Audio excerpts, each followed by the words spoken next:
21st century planet Earth era of dungeon monsters and adventurers. Donggan High School. The boys walk out of school carefree, chatting and talking about how slow time goes when classes are in session. Their musings are interrupted by a passing convoy of military vehicles. In the back of these trucks were young boys with 4 men in each. They were all dressed in strict suits. They were having fun discussing something, joking and laughing. The girls standing nearby were admiring these guys, shrieking at how cool they were. "It's just students of a specialized school, not hunters," reasoned one of the guys. But his friend noticed the logo on the car. These guys were definitely from the School of Heroes, as evidenced by this logo. One day, something very inexplicable and frightening happened on Earth. The sky turned a fiery red with red-hot objects falling everywhere. The faces of the witnesses were frozen with horror. A fierce creature with eyes burning like fire appeared from above. Huge portals like black holes began to open across the sky. Mad dragons flew out of these portals in countless numbers. They circled over the heads of the humans, galloping fiercely and scornfully surveying the new territories. One of the dragons, the fiercest perhaps leading these creatures, landed on the roof of a building. It was quite impressive in size as it took up almost the entire roof area of the building. People were shocked by what was happening. According to scientific facts as established later, there was a similar world in outer space. As a result of the catastrophe there, the other world was blown to pieces, the debris of which began to fly en masse towards the ground at tremendous speed. As they fell, they destroyed buildings and the city was engulfed in flames. The people observing this madness were in a state of shock. Such a phenomenon was called the merger, which led to the appearance on this planet of the laws of another world and its various monsters. Humanity has lost ownership now it has been taken over by monsters of another dimension. Finding himself in the epicenter of events, the guy watched one of the monsters from around the corner. He was huge with one horn on his head. In his left hand, he was dragging a poor man in a military uniform by his head. The horned horror had only one horn and was not very strong among its own. The stronger the monster, the more horns it had. When the horned one found the boy, his jaws with 3 rows of sharp fangs opened, and he went on the attack. The guy jumped out, went to the monster, drew his gun, and started shooting it. The monster rushed at the boy like a burning flame at breakneck speed. His eyes burned with fierce fire, and fiery, scalding tears flowed. They came together in a tremendous blow, causing the guy to be thrown off like a blast wave. It was just driven into the wall. Even a man with extraordinary abilities couldn't stand up to this monster. The monster approached the guy again with the intent of ending the fight. With all his fury, he swung around to deliver a devastating blow. At that moment, the guy felt something rush to his arm. Fortunately, the invasion from another world brought more than just cataclysms. The guy seemed to be illuminated by an unearthly energy. He seemed to radiate it with his whole body. It was as if an unknown force had removed all the inherent limitations of humans. Removed all limitations of human potential laid down by the nature of the earth. Feeling the immense strength, the guy believed in himself, and with all his might, he toppled over onto the monster. His muscular strength was so great that it was as if he could tear metal chains to shreds. With his acquired strength, he was able to topple the monster simply by lifting it by its arm. The monster was defeated and completely broken by the hands of a mere man. This tremendous power has affected all Earthlings without exception. However, the skill was different for everyone. The individuality of the person was taken into account. Through training and hardening, people mastered their new abilities and utilized their full potential. At the same time, countless monsters began to rise up from the rifts of the earth. To confront them, people began to organize elite troops to return the dungeon area to the people. These elite troops became known as hunters because they discovered hunting. Violent confrontations have begun in the struggle for survival on the planet. There was a new era of dungeons and hunters in which no one could feel safe anymore. The whole world shuddered at the chaos and violent confrontation taking place. Even before the end of the older generation, schools were established to educate future hunters. The epicenter of the events was visible even from space in the form of a huge glowing spot. The best institution for teenagers was considered the school that had been producing hunters for 25 years and was the world's most famous old school of heroes. So the guys nearby who had spotted the hunters' vehicles kept talking and discussing them. While the cars were at the stoplight, the boys reasoned that hunters take exams in the dungeon because they are confident in their abilities if they got into such a school. Near them stood a crowd of girls. They admired one of the young men sitting in the cab of the truck. The young man was quite attractive as he was half-elf in origin. One of the guys didn't understand why there was such excitement and who this young man was. The friend explained that he was a famous person and was often shown on TV. His father was a renowned hunter and his mother was an elf. In his 17 years, he had 14 dungeon raids. He's a freshman in high school. They say he's a genius and predict a career as a top 5 trunker hunter 5 years after graduation. It's not like he's some idol they admire so much. One of the guys was outraged. The friend replied that they were much less crazy than his temper. The guy resented his friend for calling him testy. The friend decided to change his attention and told another friend that Lee Yeon had called him and his friends to karaoke. Yu Che-ren was excited about something and was looking intently at his phone. He answered that he couldn't and that his friends should go have fun without him. My friends indignantly replied that exams were over and today would be a good day to rest. Yu Cha-ren didn't appreciate the pressure and shoved his classmate sharply with his rather powerful arm. Preoccupied with his own business, he bid them farewell until next week. The blow was pretty strong. "You should think before you speak so you don't get in trouble," grinned the friend. "He's in a difficult situation right now." Charan was having financial problems and could not pay for his father's treatment. He urgently needed a large sum of money. Just got a message on his phone that there was a job for him. As he walked away, he passed by the high school students and Chui Dia felt something coming from him, but thought it was just a passing thought. Charan really didn't want to go to work and was depressed about the situation with his father. He went down to the underpass where his employers were already waiting for him, so to speak. 37-year-old EMG Hawang was a broker. He waited for Che Ren in the company of two strangers and introduced one of them as the customer. The client was furious when he saw the guy. He yelled at the broker for promising to show him the most capable one. The broker claimed that Yu Che Ren was the most capable. The customer yelled that he didn't come here to do charity work. He demanded to remove this little brat and bring a normal man. Started threatening that the broad-shouldered uncle standing next to them would cripple them. Yao Ren asked this uncle if he was a hunter or an ex-hunter, since he was working for this underhanded customer. This broad-shouldered guard was Li Pil Gyu, a former silver-ranked hunter. 81 dungeon raids. He offered to punish the guy. Yu Che Ryong reacted sharply negative to the threats he received. The broker advised the guy to apologize if he cared about his life. Rolling up his sleeves, the guy said he didn't know how to do that. He was a freshman in high school, had 371 dungeon raids, illegally. The essence of the proposed work for hunters was as follows: dungeon smuggling. Hunters to this day work very hard to clear the dungeons of the monsters that swarm there. Provided they successfully mop up and destroy the monsters, they receive a large reward. But before bringing these treasures outside, they need to be tested, because some of them have tremendous power to do great harm. If they are left outside without proper authorization, they can be used for dangerous purposes. Such treasures must undergo a certain amount of vetting and registration with the Hunters Association. And also the appropriate tax will have to be paid for them. There are some craftsmen who try to violate these requirements. They're trying to coax hunters who don't want to pay higher taxes and smuggle treasure out of the dungeons in violation of strict laws. If such skillful people are not caught in time, there can be chaos in the society. Therefore, everyone is asked to call the association as soon as possible when encountering such people. Continuing their tense conversation in the passage, Li Pil Giayu and Yu Cha Ren prepared to fight. The customer no longer thought it was a good idea and wondered if the broker wanted to intervene. From their conversation, Che Ren realized that Li Pil Yu was the real culprit. He got rid of his colleague. The ex-hunter was a real piece of work. He treated people like garbage, which he disposed of calmly. Xiao A Ren was quite discouraged by his attitude and remarks. Apparently, he thought he was garbage himself, so he made a lot of trouble and lost his license for it. Without long thinking, the former hunter joined the battle and struck the first blow. Che Ren deftly dodged and said with a smirk that he was not only a bad man, but also attacked in any way he could. These words made his opponent very angry. His rage knew no bounds. Without thinking long, Charan decided to strike lightly as well. The impact was quite impressive and certainly not in any way expected by the opponent. The customer watched the fight in surprise and could not believe his eyes. The broker was very pleased with his guy and marveled that he'd found the most capable one who could easily knock out an opponent. Che Ren calmly repelled his opponent's attacks and wondered that someone so powerful in appearance should be harder. Li Pil Gyu was only getting hit before he could retaliate. He looked like just a little kid in front of him. But this kid's reflexes were surprisingly very suggestive, and the force of the blow to the chin that Pil Gyu missed indicated that he was facing a true professional. Quite pleased with himself, the broker told the customer that he was mistaken, and Che Ren is not the kind of person who can be so easily defeated in battle. The customer, who was surprised, said that the kid was really a good fighter, but that he could not take down an opponent with a single kick. There was a time when Pil Gyu was at its best. The broker had a rough idea of what had happened before and the power he had. He was probably a tank with such impressive physical attributes. The customer was surprised by this view of Pil Gyu, to which the broker said it was just a gut feeling. Pil Gyu realized that the boy had skills, but he was just a smuggler and didn't know what the hunters were experiencing. He decided to tell Charan about it. After the merge, people had acquired skills beyond the boundaries. All of them had different figures and abilities, so their skills were also different. The same goes for hunters. They each train according to their skills and abilities. Each of them had a different role. There was a different mission and assignment. Some were good at archery, some were great with blades. Che Ren was quite amazed and interested in what Pil Gyu was telling him. Among them were the so-called tanks with giant strength and steel skin. Their specialty was to protect team members from the dangers of the dungeon. They walked ahead of everyone else, personally clashing with the monsters and taking the full brunt of the impact. Their bodies were so trained that they weren't even afraid of bullets. There were also top tanks that could even become a shield and withstand missiles of any power. So that's what a real hunter meant, Charan pondered without breaking away from reality. Pil Gyu, not giving up hope for his victory, continued his attack.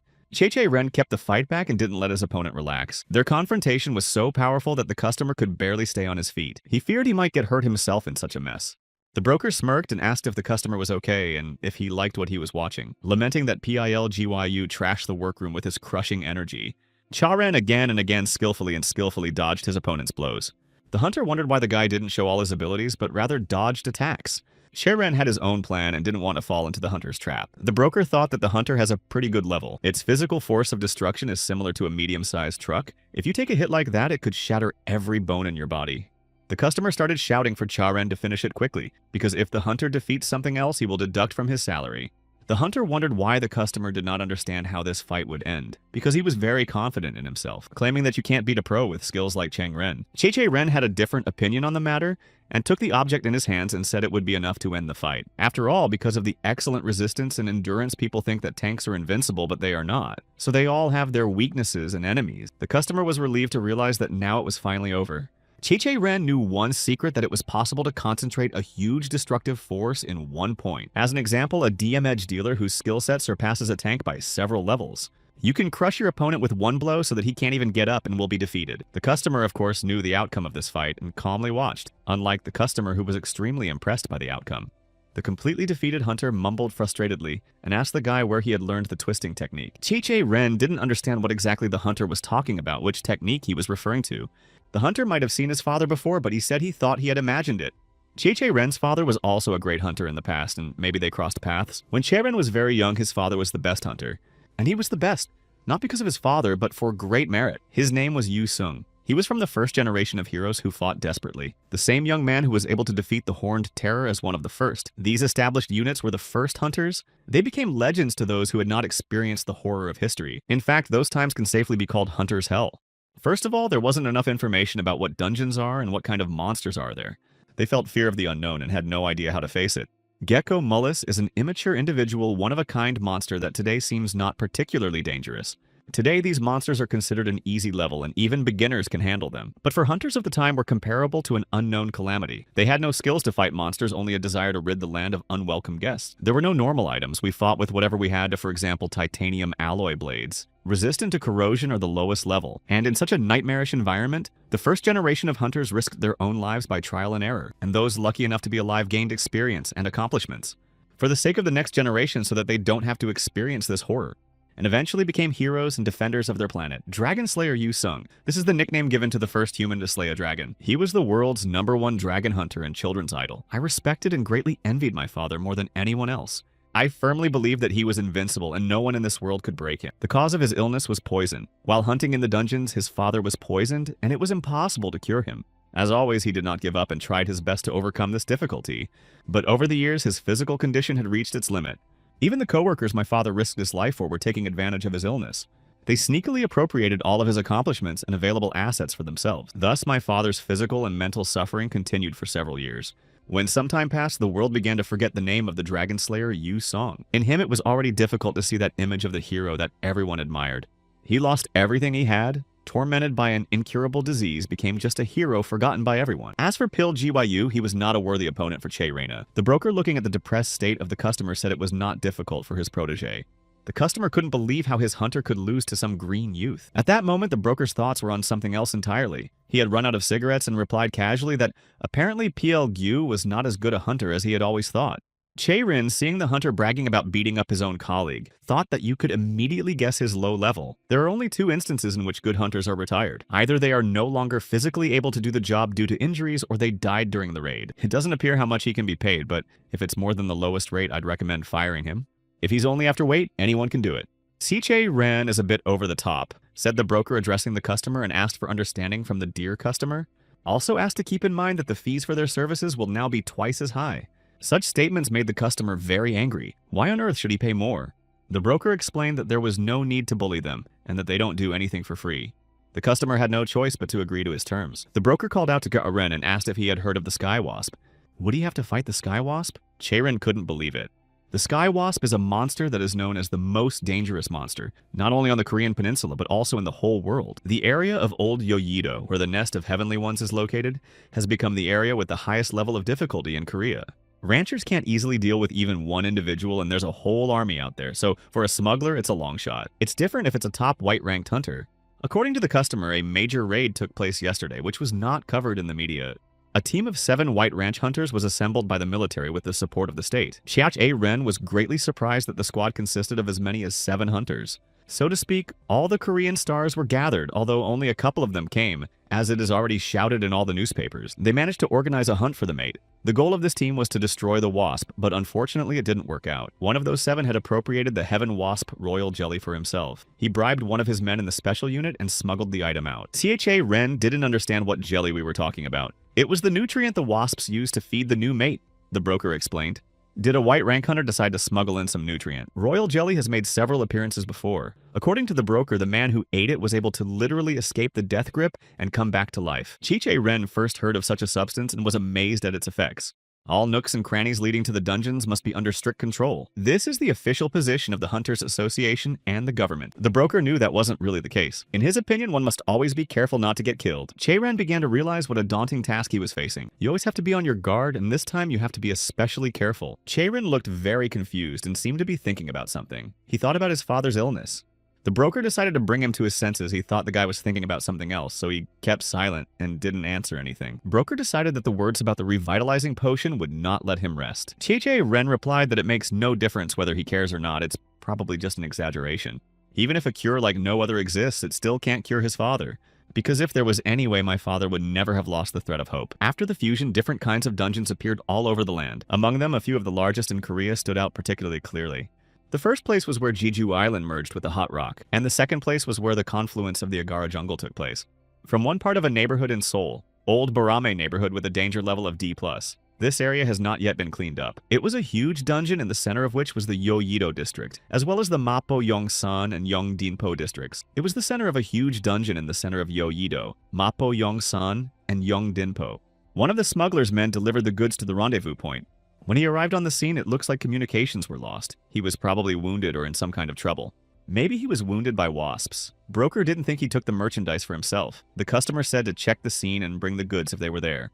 Cho-Ren thought again about that magic substance and its possibilities. The broker called out to the guy again and told him to concentrate on his work. CHA Ren realized that the broker was worried about him appropriating the goods for himself and escaping. But at the same time, he realized that the guy wasn't so stupid to take such a step and asked him to be more careful. He reminded that the substance is quite expensive and it is not only people who are after it. Cho-Ren descended into this dungeon on a long rope without letting go of the thought of the substance. It is quite possible that the entire forest is now filled with the odor of this nutrient, at the smell of which all sorts of monsters will gather to eat. And he was right. Chin-Si-Ram from the High School of Heroes from freshman year. She was in the worst situation that could happen in her entire life. I thought the second semester midterms would be easy, but something appeared in front of her. A monster that shouldn't be in this place. She squeezed her eyes shut as if imagining that this nightmare was just a dream. I couldn't understand how this could happen because the exam should be quite simple. It was necessary to collect as many coins as possible that were hidden in different corners of the dungeon. It was a practice exam and the difficulty level in the exam area was at the lowest level. It's not that big. You could say it's a beginner's hunting ground, and the monsters that dwelled here were weak and had little to no intelligence. However, now other very dangerous monsters had appeared here.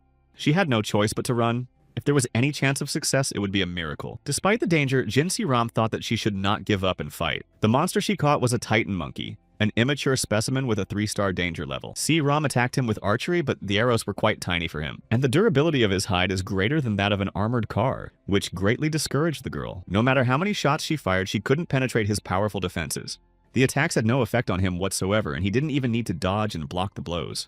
She decided to get a little closer to make him less defensive. Jin-Si-Ram can apply magic to the tip of his arrows. A mage archer skilled in the special technique of fire bombardment. The kinds of magic she can put into the arrows are endless and have no limits. And for the ultimate victory, she chose to explode, putting all her strength and power into it. She felt that such a blow would work quite well on a monster with a 3-star danger level. This only applied to the situation where it was necessary to hit the target accurately. Not expecting him to react, she was surprised that he managed to duck before the shot and jump up as if he knew. She doubted if she could do it again. Finding no other way out, she was forced to flee from the monster. She ran away, even though it was not an easy task. Luckily for her, Cha-Ren was nearby and noticed that the girl was in danger and struck the monster from the back. The blow hit the monster right in the chin. It was Cha-Ren's signature punch, but apparently that wasn't enough for such a monster. Then he took out some unknown object and attacked again. Jin-Si-Ram was amazed as he went to attack the monster face to face. He could be killed. Cho-Ren shouted to her to close her eyes, warning her of the next step. The fearless guy threw himself right into the monster's face, holding some sort of plan in his head. For the realization of which this unknown object was required, some super powerful radiance illuminated the surroundings and seemed to blind the monster. This radiance was so powerful that Jin-Si-Ram, being down on the ground, could not contain her gaze and covered her face with her hands. The monster was blinded and Chiren lamented that he had used the last of his item. This item that gave off such a blinding flash was called a stun torch. This instrument was made from the scales of some deep-sea fish. Price aside, its awesome function is that of decontamination. In its day, this torch won the great love of many hunters. However, because of the inability to use its powerful properties, there were those who lost their eyesight, and its manufacture and use is considered illegal. Cheo-ren told Jin Saram to wait a few more seconds for the torch to expire, that he helped her in any way he could, and then it was every man for himself, warned him that no matter what happened, he wouldn't let the hunters see him, that he wasn't helping them or fighting them. The broker waiting for Charena reasoned comparing smugglers to cockroaches and that they were making good money. The guy thought that if you go everywhere, you might get run over one day. Jin Si-ram didn't listen to the guy and decided to follow him. But despite my best efforts, somehow I missed him. Cheiren deliberately hid and watched. He didn't like her watching him. He jumped and asked who she was and why she was following him. The girl replied that she just wanted to thank him for saving her. He naturally didn't believe her and told her not to take him for a fool. Jin Si-ram told her she knew he was a smuggler and wanted to hire him for money. Cheiren looked surprised but did not appreciate the offer. He said he had no intention of helping her again. He's not interested in that offer. He thought the rich kids at Hero School had lost their minds. Warned me if he hangs around anything, there'll be no mercy. Watching him leave, Jin Si-ram shouted that the reward for denouncing a smuggler is 50 million won, and the price for a prisoner is about 450 million won. Cheiren was stunned by what he heard. The girl had one of these things. It was Enkill blood. Its value was very high. Even if she could take 5 prisoners, she couldn't recoup it. She offered a deal. If he helped her pass the exam, the payment would be very good, and the Enkill blood would be a down payment. Cheiren was shocked. At first he thought she was just the daughter of rich parents, but now he thought she was crazy.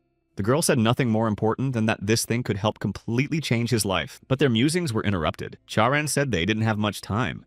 The monster came to his senses and without thinking long decided to attack them again. Cheiren gave her the weapon and told her not to stand and watch but to use her magic on him. Like last time with the bow, he asked her to put magic into the spear tip and throw it to him. Unfortunately, magic is not infinite and it takes time to replenish. She had to do something about it because he's not going to last long with his bare hands. Against this monster with impenetrable hide and good instincts, she only had a quarter of her magic left. With such low power, it's impossible to harm the monster.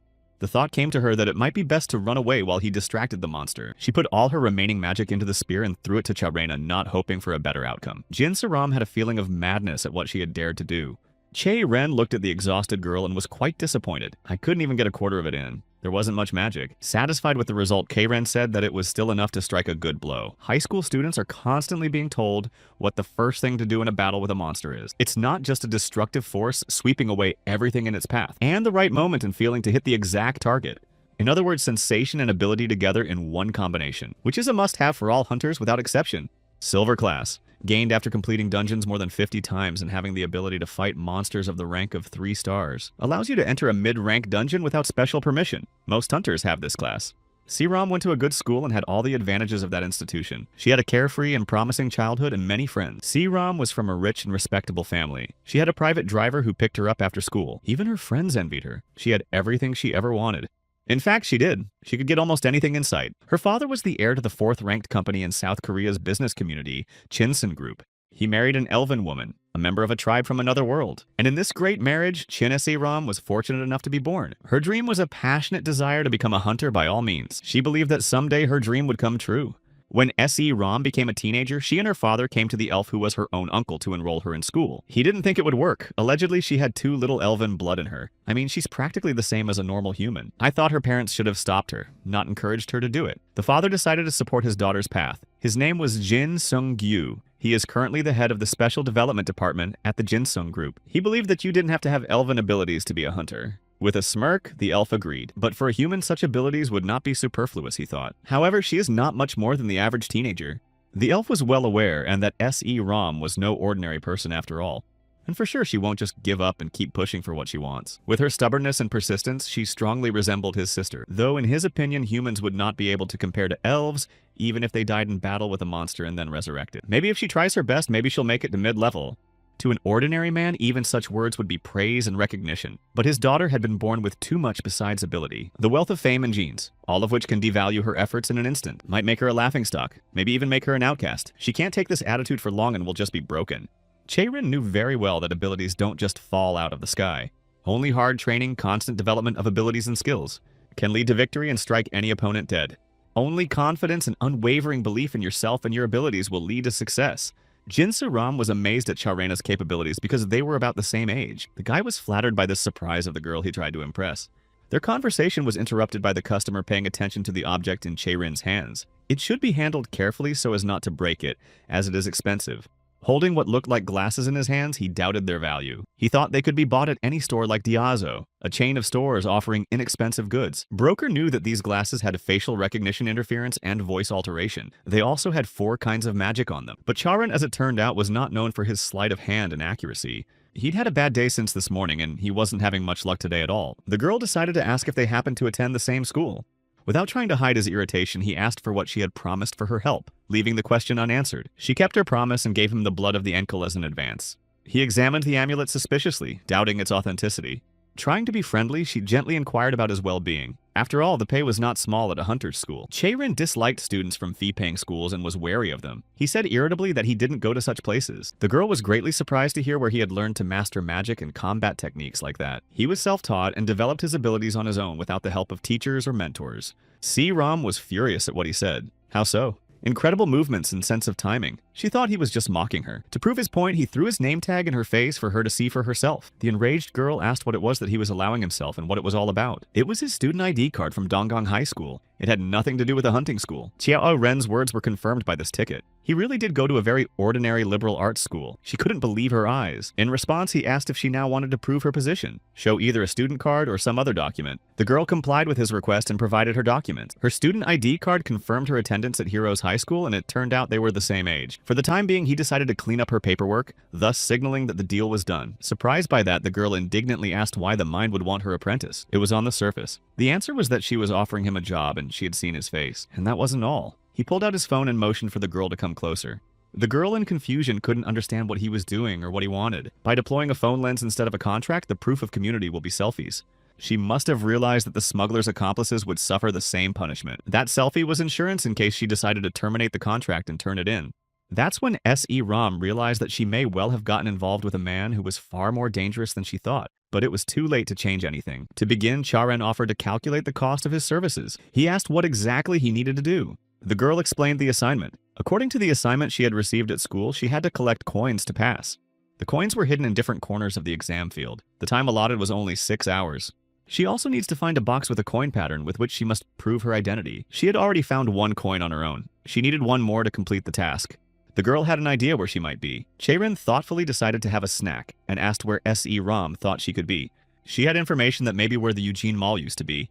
How things are working out, he thought while devouring a candy bar. Not quite knowing what he was talking about, the girl listened attentively. So she stumbled upon that monster for a reason, the guy said. Told her he was looking for something inside that mall too. A sky wasp. She couldn't believe it and thought he was crazy. Not a wasp, but something like her. Honey said Chae-Rin. She thought she heard him say royal jelly. He has a very strong odor that attracts monsters. This one probably smelled it too. Chae-Rin asked if she was supposed to go there personally. He didn't care, but if the coins were definitely there, they should be there. There just aren't any left in other places. The rest of the coin was collected by other teams. Here's the thing. He didn't understand why she was here alone before. Noticing his surprise at her being alone on such an assignment, she said it was better this way. Chae-Rin got down to business and suggested that she get the coin herself, since that was his task, and asked how much she would pay. The girl offered 950 million won, adding that it was all the cash she had at the moment. Such a very impressive sum was already far above his expectations, and he replied that it was enough to start with. She, on the other hand, was willing to pay more for extras. Only she'd need time. If more work comes in, then we can pay for it, he said in response. A little worried, she wondered if he had any strength left to complete the task. Without answering, he rushed forward so that she could barely keep him in sight. As he ran, the thought crossed his mind that he might well have asked for a higher payment. See, Rom was troubled by one thought. Did he really not learn from anyone? She decided to ask him about it as she ran along. He yelled out that he couldn't say he had no one at all. He must have meant his father. Suddenly, something appeared in his path. He braked sharply and saw the monsters ahead. He yelled to her to get ready. Their path was blocked by 2 monsters, a species called the Cluster Raptor. They lived in the area of Old Barame. Danger level 2 stars. Chae-Rin was never trained in hunter's techniques. All his skills came from experience. When he risked his life fighting with his bare hands, except for one exception as a child, he watched his father's technique, who taught him the 3 simple tricks he needed to win. The first of which was the needle. It mobilizes everything available, speed, strength, and body weight. And he's aiming for the enemy's weak spot. It looks easy, but it's actually not easy. Feelings and abilities are the result of experience. Even among the highest-ranking hunters, not many can say they have mastered such a technique on their own. Chi-Che-Ren had mastered it perfectly since he had a lot of experience in battling monsters. C-Rom found it odd that there were 2 monsters, since Clastoraptors gather at least 5 at a time. Apparently, she wasn't the only one who suffered damage from the royal jelly, said he in response. He figured there'd be a lot of monsters gathering here soon. They decided to catch their breath a bit before proceeding further. C-Rom couldn't get rid of the thought of where he had learned magic and started asking again. She asked him again if he'd had any individual lessons. No lessons were given, he only peeked at practice a few times. She couldn't help but wonder about Che-Ren. All he did was watch and learn a few moves, and it was weird. He didn't understand why she kept looking at him so strangely. She was just annoyed that he knew how to do what they were taught in school. Suddenly she threw something. Che-Ren caught it without realizing what it was or why. Opening his hand, he found a vial. It was a Type C endurance vial worth 1,100,000 won. SCRM said to drink it because he probably wasn't in the best condition either. He appreciated the generosity and said that since she gave the ampule because he annoyed her, she could say worse things about him. But he did not drink the ampule. He put it carefully in his pants pocket. Surprised, the girl asked why he wouldn't drink it. He replied that he could sell it later. Increasingly amazed by Che-Ren's behavior, the girl shouted angrily that he didn't know how much this ampule cost. He knew, of course, so he decided to save the ampule for a better time. You can get about 1,000,000 won for one on the black market. What a strange fellow this guy was, more and more convinced the girl.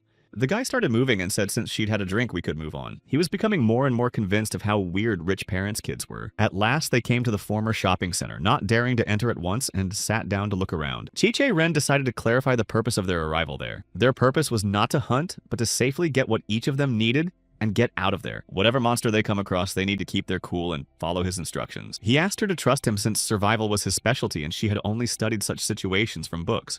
The girl agreed with him, not understanding why she had such a strange feeling. She spent half a year at Heroes School, during which time she failed to gain acceptance and a foothold. It was the first time she was going into the danger zone with someone together. Che-Ren interrupted her musings and they headed deeper into the mall. Inside, they saw something that horrified them. They stopped in a daze, trying to make sense of what had happened. In front of their eyes was an extremely unpleasant picture. Someone had brutally slaughtered the monsters, filling the entire space with their bodies. Man is a much braver creature than he realizes. All it takes is preparation. And he'll be able to face whatever situation awaits him. If we talk about problems, they can arise when things go beyond what is expected. Terror froze in SC-Rom's eyes. The monsters that lived in this area were all in front of her eyes. They're of a pretty dangerous level even for professional hunters, and such was the scene at the entrance. It was cautious to imagine what awaited them inside. Che-Ren was also sure that they could not relax, and that something very dangerous was waiting for them inside. He thought she knew what was waiting for them. I was just surprised because I saw something scarier than I expected. Doesn't change anything, though. Inside, a pitiful picture awaited them in principle expected from what they had seen before.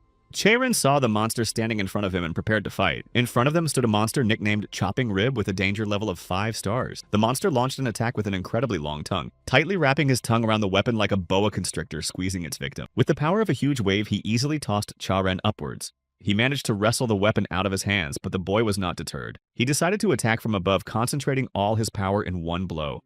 Applying all his skill, he hit right in the center of the monster's so-called head.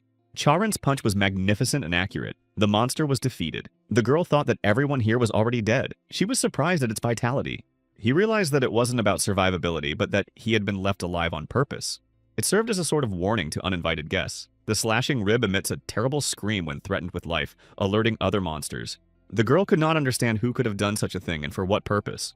A voice interrupted their conversation, saying it was his doing. He could no longer wait for Che-Ren and stay awake so long. There were more monsters than he expected, and once he had dealt with all of them, he decided to take a break. And for that, he needed to leave someone to watch over him. Apparently, Che-Ren was not happy to meet this hunter, and SE-Rom realized from his reaction that they knew each other. Having just woken up with one eye, he said carelessly that they looked a little small for smugglers. Che-Ren realized that this meeting would not lead to anything good. They waited attentively for his next move. He jumped down and turned to the girl, noticing the symbol on her clothes. He asked if she was a student of the hunter's school. Alarmed, she gave an affirmative answer and asked what's in it for him. He did not suppose what alliance bound them and expressed his sympathy, because that means she'll have to die with Che-Ren now. Che-Ren wasn't in the mood to talk to him, and she was told she didn't need to listen to him, much less respond. In his opinion, this man wants to kill them and get the royal jelly. The guy asked the hunter how he was going to deal with the consequences if he stole someone else's stuff since he didn't work for Che-Ren's client. But the hunter was as calm as ever and felt it would only be necessary if he was exposed. He considered himself lucky in life. By chance, he heard that a colleague of his was going to steal a precious object. He originally wanted to attack the guy when he first came here.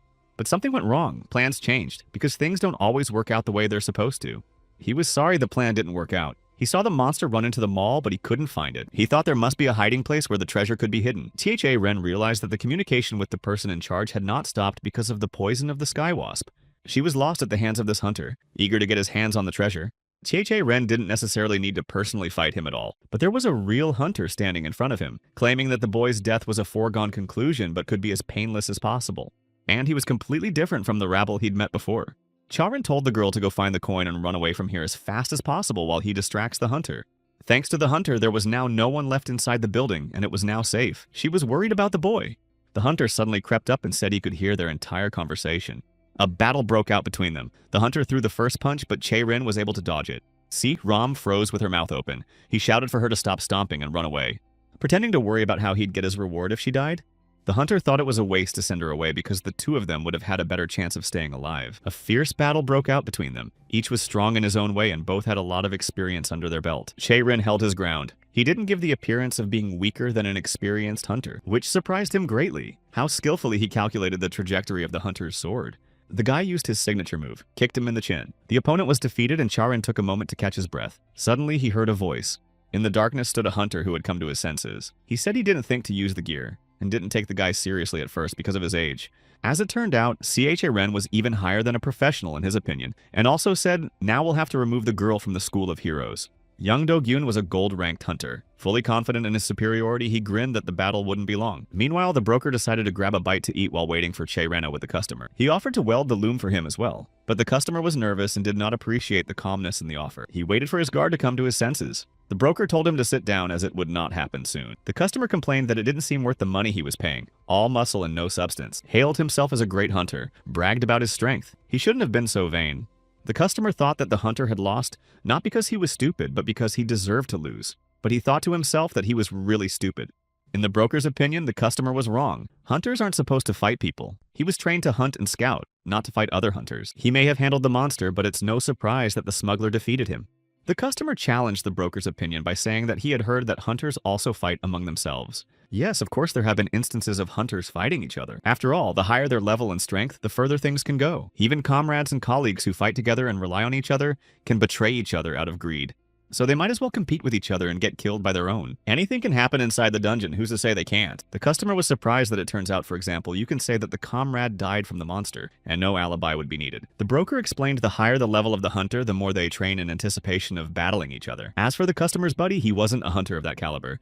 He just beat up a coworker and got caught doing it. So this incident happened outside the dungeon. It was probably just a minor altercation over equipment. The customer couldn't believe his ears. It was over equipment. The broker explained that when hunters go hunting, they bring armor and weapons with them. If he had anything, he could fight.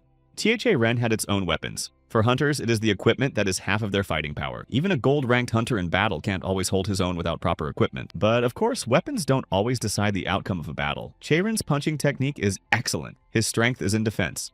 Yang Do-gyun stepped forward and said that Charin shouldn't think so much about nonsense. It's time to fight. While the broker and the customer were reasoning, Yang Do-gyun and Cha-Rin fought a fierce battle. The hunter's punching power was at an all-time high. No doubt his rank meant a lot. It seemed that the opponents had a huge difference in strength and experience. Hunter, confident in his victory, asked for another demonstration of Charena's abilities. The hunter was wearing a unique piece of equipment called the Shadow Jacket, armor of rank A. Through the user's blood, it provides support for physical strength and also forms a covering to protect against impact. These were the basics of Berserk that John Do-gun applied. Chiche Ren didn't believe that a hunter couldn't have weaknesses, but if he responds ineptly to attacks, he could be killed. It seemed that such a strong opponent Cha-Ren had never met before. Yang Do-gyun was already preparing to end this fight and was anticipating victory. Agreed, though, that the guy had a pretty long and decent run. Cha-Ren replied that perhaps today was a special day for him. The guy's clothes were in complete disrepair after such a fight. His sense of humor never left him, and with a chuckle, he said it was his favorite outfit. And Yang Do-gyunu said there's nothing special about him. It was a little scary because of the aura. But considering he's just a high school kid who came in with nothing, the hunter relied solely on his armor. I wish Che-Ren had one of those. Yang Do-gyun grinned in response to his words and did not deny being right in what he said. Che-Ren realized that his opponent was in a hurry because he had to send him to the other world, and also catch up with S.E. Ram before she can tell anyone. Realizing all this, the boy tried to stall for time, while the hunter, on the contrary, was in a hurry. The second technique, which could not be performed by Cha-Rena alone, he had learned as a child while peeping at his father. It consisted of taking the enemy's power and using it against him, to deliver the most powerful blow he was incapable of on his own. The technique he had not fully mastered was called the Ripple. Before, he never thought to even imagine using this technique against a human. I didn't realize there would be a professional hunter who would be so crazy. Chie-ren suggested that Yang Do-gyun surrender because no matter what he does, he can't win. Considering himself a great hunter, he couldn't imagine surrendering to some youngster. And no matter how it ended, he thought he'd wipe the guy off the face of the earth anyway. On the 5th floor of the mall, SC Rom found the right box. She put her hand in for identification. The box voiced her identification number 27037 Chin SE Rom. Logan complied. Satisfied with her lucky find, she decided to head back, but she remembered Chie-ren's words to run away when she finds something she needs. After a little thought, I decided it wouldn't make a difference if she went back there. After picking up everything she needed, she could safely return to school. Convincing himself that he probably wouldn't have fought without an escape plan. On each decision made by our heroes depended their future life. Yang Do-gyun was confident in himself and his abilities. He was a school bully. The strongest opponents fell before his unrivaled power. He considered himself an extraordinary genius convinced of his own superiority. Since he was a child, everything had been too easy and simple for him. He knew it. Aptitude and studies reached the maximum values, highest grades for any work. The adults praised him and supported him in every way possible in all his endeavors. His peers listened to his opinions and bowed down to him. But there was one thing he couldn't do. He couldn't pass the Hero High School entrance test. They said that the only way to get in was through connections, that they only looked at money, not ability. And of course he believed those rumors to be true. After all, if this was a contest of skill and ability, he would never lose and would surely achieve the best results. In his mind was a picture of him taking a test of overcoming adversity, breaking all records and taking first place. Unlike mere worthless students, he wasn't afraid to compete with him. His megalomania had completely taken over his will, and he saw himself as the chosen genius. He did graduate from high school with very impressive results. It seemed that nothing could stop him now. He was the most talked about senior in the class. It was whispered that he was going to be a ranker. Soon there was a congratulatory ceremony, awarding and graduation of students. The professor personally congratulated Yang Do-gyun on his brilliant graduation. He said that he would definitely become a first-class hunter. As an admonition, he bequeathed to never turn up his nose and move only forward. Black thoughts swarmed in his head, thinking the professor was a loser who was retired from teaching kids, dreaming of looking down on him from where ordinary people can't reach. But fate was not as favorable to him as he wished it to be. Reality turned out to be not so colorful, and the role of the hunter is so great that being in a real battle with a monster, he felt not omnipotent like in school, but just a teenager looking at a real hunter coming to the rescue. A hunter who single-handedly defeated the monster that killed his entire team. It wasn't as simple as he thought it would be. Deep down, there was an acceptance. He began to recognize in himself those who had once looked at him with the same eyes. Once on the other side, the real meaning of the professor's words came to him for the first time. The old man's words were not advice or counsel, but only consolation. No matter how much he wanted to, he wasn't the chosen one despite his best efforts. Do-gun's plans collapsed in an instant. Dreams of universal greatness shattered on the rock of reality. He was only human, maybe just a little better. The outfit that Do-gun wore was a jacket made from a living monster bloodsucker. He let it consume his blood that flowed straight to his heart. That was the price to pay for the opportunity to win the battle and ruin Xiaocherina. The guy didn't want that outcome, but the hunter's words sounded pretty dangerous. He noticed that weakness Do-gun. His speed wasn't all that great. It wasn't an easy fight that weakened the hunter a bit. His opponent exceeded his expectations. Chie-ren skillfully evaded the hunter's blows and masterfully blocked the attacks. The hunter wondered why the boy had become a smuggler and praised him for such a superior ability as extraordinary reaction speed. Chie-ren was surprised at the praise. He answered that it was none of his business and decided to drink a vial of stamina, as his strength was running low. Do-gun was glad that he had a very worthy opponent in front of him and could crush an equal. Feeling a surge of energy and replenished physical strength, he began to advance even more determinedly. This made the hunter even more excited. He was amused and asked for more. He had to be completely exhausted because he wouldn't be able to keep throwing punches. Chie-ren thought that if the monster protecting the hunter feeds on blood, it will definitely reach its limit someday. We have to make him waste blood and then use the needle technique. Suddenly, a blow of great force flew into the hunter from the side. Siram decided to go back and help Chie-ren after all. She didn't give in to the urge of fear. The guy was quite surprised and glad that she didn't take his advice and leave him. Her shot did quite tangible and impressive damage to the hunter. From the last of their strength, the rivals merged in the glow of their magic in a decisive attack. Yang Do-gyun was finally defeated. Neither equipment nor experience could help him fulfill his promises. Siram was worried that he would come back to life. Chie-ren thought that people like him usually live a long time. After taking a photo on his phone, he said he would no longer be a nuisance to them. Otherwise, he will have to say goodbye to his career and reputation. He looked at the girl and said that you had paid your debt to me. The girl asked in confusion what debt. He replied in surprise that he had saved her life more than once, recalling previous events. The first time he met her in the woods running from a monster, and then when she chased him into the woods trying to thank him. The girl was furious but at the same time felt a kind of awkwardness. As he left, he said he forgave her both times and a thank you would suffice. Now they had a broker's assignment to fulfill and they were close. The closer they were, the more they smelled the sweetish flavor of jelly. As they got closer, they saw a man sitting on the floor firmly holding a suitcase of jelly beans. The girl shrieked at what she saw. But Charon said sadly that there was nothing to be surprised about. He had warned her that there was nothing good to see here. The goods needed to be checked, and they decided to open the suitcase. Blinding light and acrid odor enveloped the room. They had never seen such a thing with their own eyes. The jelly was in a lamp-like object. It gave off a light, sweet scent that made me forget all thoughts. Intoxicated by the aroma of Chiche-ren, realized that it was impossible not to come to this smell. In the suitcase, apart from the jelly, there were some bags with unknown contents. They wondered if there was jelly in there too. After examining the goods, Charon said they'd better get out of there as soon as possible. There's no telling who might show up again. Going downstairs to the first floor of the mall, they were horrified to find that Do-gyun had disappeared. Suddenly, they noticed some movement behind them. There was a man standing in the distance. It was Do-gun. He was furious and running away threatened them, that he had memorized them and would take their lives at the first opportunity. That they'd regret what they'd done here and what they'd done to him. But alas, while running away, he ran into an old acquaintance of the boys whom they met entering the forest. Seeing this picture, they breathed a sigh of relief and decided to go out the emergency exit. Once out of the mall and into the safe zone, Cha-ren was able to relax. He asked Saram if she had enough time for the exam. "There is still plenty of time," the girl replied. All tasks were fully completed and it was time for them to say goodbye. Cha-ren admitted that it was a pleasure to meet him and he was glad they were able to finish their business safely. Having endured and experienced a lot, they said goodbye and shook hands. Leaving, Cha-ren shouted for her to remember privacy and bank transfer if she didn't want to meet him again. Siram shouted after him to see if he wanted to meet her again. Having completed the task, he returned to the broker to drop off the goods for the customer. The broker saw the exhausted state of the guy and realized that he had a very difficult time. The broker looked at the goods and reasoned that if they were sold on the black market, there would be a fuss. And it's worth an incredible amount of money. He praised the guy and said he would transfer the money tomorrow. But Charon was hovering somewhere and was very pensive. The broker, seeing the guy's denial, even got worried and asked if he was all right. There was nothing wrong with him, but something was going through his head. The broker wondered if the hunter was worried about the hunter who had died in the fight with him. Chiche-ren replied that he didn't die because of the fight with him, and he doesn't have to feel guilty. The broker sensed something was wrong. Maybe something else happened. There was nothing else, he said in reply, and asked if he could take what was in the bags. The broker said yes. Smugglers could take anything that wasn't part of the order. That was the rule. The broker was curious what kind of kid would eat that jelly. After all, it could bring even a dying man back to life. But it had a more appealing property. They say it can expand the abilities of whoever eats it, though not many people know this. Jelly is more effective when eaten as a child, so such a thing will not be fed to someone who has no hope. It must be at least a student of the Gur school. Charon said goodbye and the broker said hello to his father. The guy answered well if he could, because lately his condition had worsened. As he walked out of transition, he suddenly remembered what S.E. Ram had told him about Hero High School. She jokingly suggested he go to school with them. She said exams are held in the winter to transfer to their school.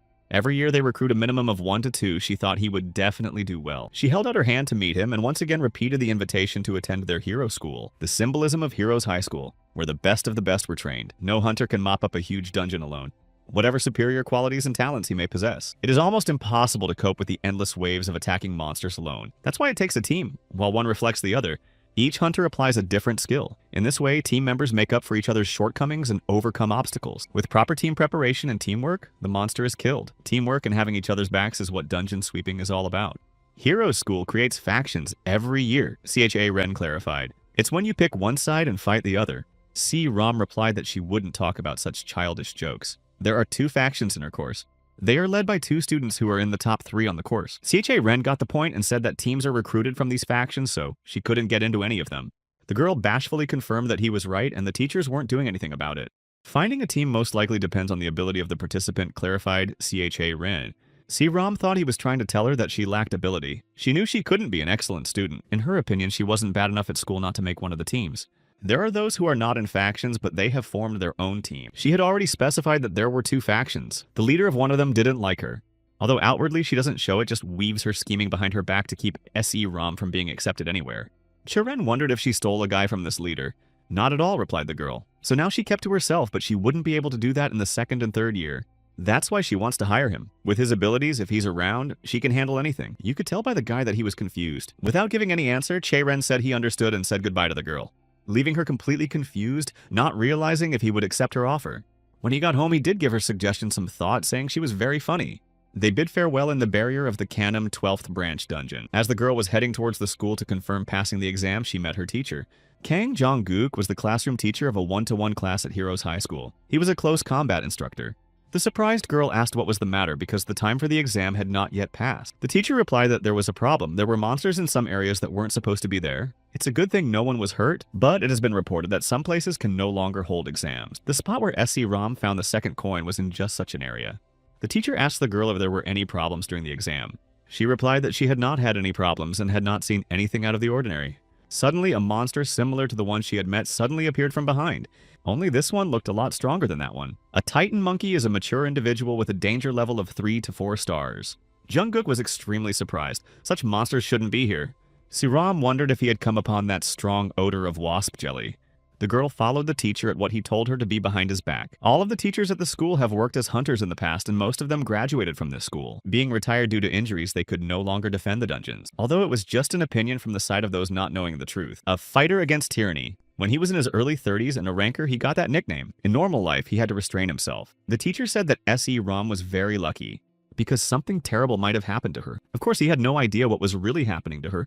He was worried about the girl and said how lucky she was to be alive. Jungkook said they should go back. He wasn't the type to pay attention to other people's opinions because he was a hero himself. He trained future heroes at one of these camps. Hero High School Basic Skills Training Camp. The students speculated about what would happen to those who sent in a request for help. Apparently, they'll be retaking it. In their opinion, all those who went that way were weaklings. They saw SE Rom and her teacher coming back from the forest and thought she was one of the weaklings. The teacher said to go and wait for the others to come back, check that everything was in place, and change into the school uniform. As soon as the teacher left, the girl was able to exhale. She was worried that someone might have seen her with Jae-ryung. The leader of one of the factions was waiting for her at the camp. She said that, as expected, SE Rom was fine. The exasperated girl's quick grasp of the situation. The leader of this group was named Anisha. She hypocritically said that she was worried and how happy she was that everything was all right. Of course, SE Rom didn't believe she was worried and only got more angry. Anisha acted like an angel and said she was hurt to hear such words. Siram thought about it and was reminded of a few moments from the past when they were still children. 6 years ago, she struggled to master her magic. She was trained by Zik Skirm's uncle SC Rom. He was an elf by birth. At the age of 11, she practiced her stamina hard. She learned to hold a red-hot cannonball in her hands. Uncle saw her trying but realized it wasn't enough and tried not to push too hard. While Anisha Skirm at the same age was 5 times better at these abilities. Although she was half-elf in origin like SE Rom. Her father watching her practice realized that she didn't look like a half-elf at all, and it wasn't just in appearance. Her ability to control magic was higher than most pureblood elves. He held his daughter up as an example to her cousin SE Rom. He said she was a genius, and if the girl followed the hunter's path, they would be constantly compared. Claimed even good if she does, but she needs to be careful if she backs off, then Anisha might crush her. Anisha pretended she didn't understand why SE Rom wasn't on the team. After all, she had enough qualities. I got the answer that I could have joined the team with her myself. Anisha continued the pretense, saying that she would certainly like to since they were both distance fighters, but it would be too much if it were one level. And why put 2 people in the same position? She thought SE Rom would be better off that way and that other members of her team would be hurt by it. Anisha told SE Rom not to worry because they might have a retake soon. She was told that she had nothing to worry about because she had already passed. The snarky cousin through gritted teeth praised SE Rom and told her not to overdo it because she would still get her father's company. Such an attitude did not suit Anisha. She was worried that she was struggling hard. Meanwhile, after taking a break, Chie-Chie-Ren went back to visit his father in the hospital. He entered the room and saw that there were medical personnel standing by his father's bed. But his father was not there. They asked if he was a relative. As it turns out, my father had a sudden seizure. He had a very rare case. You might even say it was the only one in the world. Doctors explained the reason for the uniqueness of the case of Charena's father by the fact that no one has ever survived dragon poisoning before. He realized one thing. With modern medical technology, there is no complete cure. There is only the possibility of suppressing the disease with painkillers. The doctor agreed, but the problem is that these painkillers contain milk. That's what the super dangerous creatures feed their pets. It's the only cure for poison. The monster that had the right ingredient was a heavenly tiger with a danger level of 5 stars. Chie-Chie-Ren took umbrage that it was very rare raw and everything would be about money. The doctor parried and said that this was not the only problem. There are rumors of a new potion among hunters. Even a small dose of it can increase muscle strength and resistance power for a long time. You used to be able to get it for money because it wasn't used much anywhere and there was no demand as such. However, now the situation has changed. Entrepreneurs and hunters are buying it up in huge quantities. Strongly angered by the doctor's words, K-Ren was outraged that it was impossible to get a small dose to save one person. The doctor justified that the problem was that their 1 dose, which is required for the father, can be made a few dozen shots of the potion. If there were a large number of people in need of this potion, that the government made some rules. But for one single patient in the world, all those people won't give up their profits. All the doctor could offer was that they'd do their best, but not without a lot of connections. He was at a complete loss and feeling of helplessness and had no idea what to do now. Accepting that he had no other choice, he remembered SE Rom's offer. He picked up the phone and dialed her number. The girl, of course, was very much looking forward to this call, but still did not expect him to agree to her proposal. When she answered, Sharon apologized for the late call and asked if she was in the way. The guy said he might be willing to take her up on her offer, but there's one thing. The girl inquired about possible conditions for the agreement. Cautiously, he asked if she would be able to provide him with a vital ingredient. She understood the ingredient in question and said that her father's company made such a potion, and she would solve the issue. When he heard the positive answer, he breathed a sigh of relief. Now he had hope. Gladly, Siram invited him to meet on Sunday. I wanted to get down to business quickly and start preparing for the exams. Once the world began to change and people developed abilities beyond the canons of nature, they needed to be studied and measured. They saw each other outside the Chinsen Group Special Defense Research Institute. SE Ram inquired about his well-being.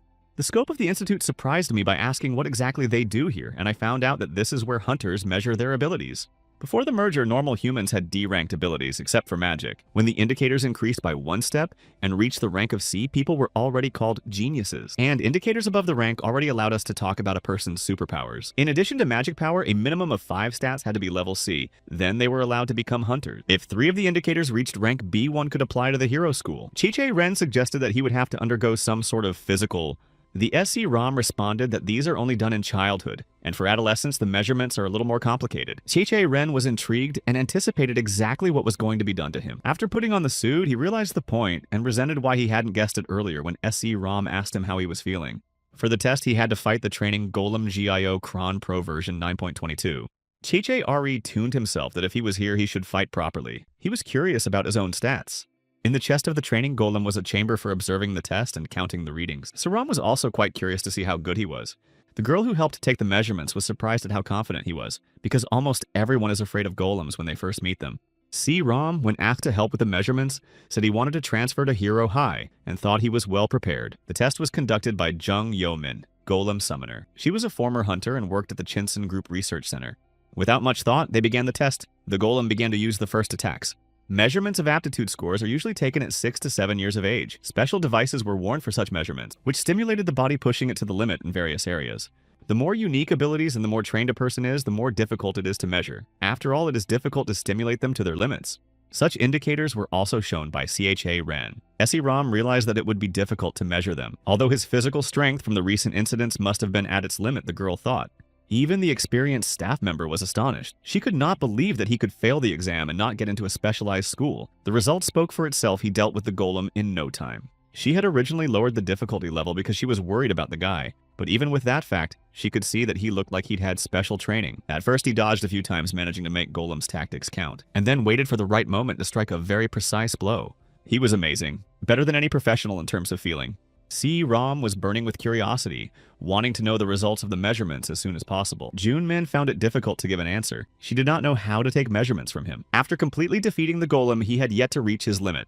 The difficulty level might have to be raised. She had no other suggestion. C-Ram felt that there was no result from this action unlikely to make a difference. However, Yeming believed that one could get normal results if one removed the safe mode and ran the golem at full power. The SE Ram knew that it was illegal for the average person who was not a professional hunter to remove the safe mode. Nothing occurred to the girls except the use of the forbidden technique. Ye Ming, meeting such a case for the first time, couldn't think of anything. Quite suddenly, their reasoning was interrupted and they became very frightened. Saram's uncle decided to visit the laboratory. He was indignant and asked why Eman was using the premises without authorization. He had every right to reprimand his subordinate because he was the director of the research and development department of the Chinsen Group. Being disappointed in the employee, he reminded of the punishment they would suffer for their actions. Ignoring his niece's explanation, he waited for a response and an explanation. C-Ram tried her best to defend her and explained that it wasn't Ye Ming's fault that she was the one who asked her to help. Pulling my niece aside, I told her not to forget, reminding her that this was her father's company, not hers. She's not responsible for anything here. He sternly reprimanded her, which confirmed the rumors that had been circulating among his subordinates that he had treated SE Ram very coldly since childhood, even though she had done nothing wrong and hadn't done anything wrong in front of him. Eamon sympathized with her. She thought that she had not done anything wrong, as there was no one around on weekends anyway, and other hunters also used the premises. As he continued to reprimand the girls, he heard someone's voice coming from the testing room. Cheirin, who was waiting for the next step, decided to find out what he should do next. He asked if anything was wrong. On the monitor screen, he suddenly saw a guy thinking it was just a classmate of SE Ram. The confused girl tried to explain, but she couldn't find the right words. Ye Ming dared to explain that that guy really wants to become a hunter, but last year he failed his exams and lost his measurement readings. These measurements are quite expensive, how could you lose them? He agreed to help. Extremely amazed at this decision, the girls froze with surprise. He knew that measurements could not be made while Golem was in safe mode. Incredibly, his solution was to go down in person and fight Che-Ren. Events of this kind are rare, but when it becomes difficult to measure the limits, there are competitions between hunters. Naturally, in such a case, the opponent must have skills exceeding the abilities of the one who measures the stats by several levels. Zieg Eskerm entered the room. Rolling up his sleeves, he said that he understood the unexpectedness of the situation, but did not want to introduce himself due to lack of time. For Che-Ren, his arrival came as a complete surprise. He had no idea that he would have to fight a live opponent. He didn't know who his opponent was, but he clearly sensed the danger. Zieg Eskerm saw the guy's got a rough idea of what's going on. He said he'd try to replace Golem. Che-Ren thought to himself that he was much stronger than that hunter, and this was the first time he had seen such a thing in his life. The deepest feeling told the boy that he was unlikely to survive this fight. Zieg Eskerm asked to attack and not to worry about his safety. Trying to tune in, Che-Ren paused for a moment, thinking through the options. Their fight was quite spectacular and promising. The department director was unfazed. Zieg Eskerm would not only be a director, but also a white hunter, ranked 7th in the South Korean rankings. A hunter entering the 100 becomes a ranker and is assigned a color. It depends on the place. Downgrading or upgrading occurs when the ranking is updated.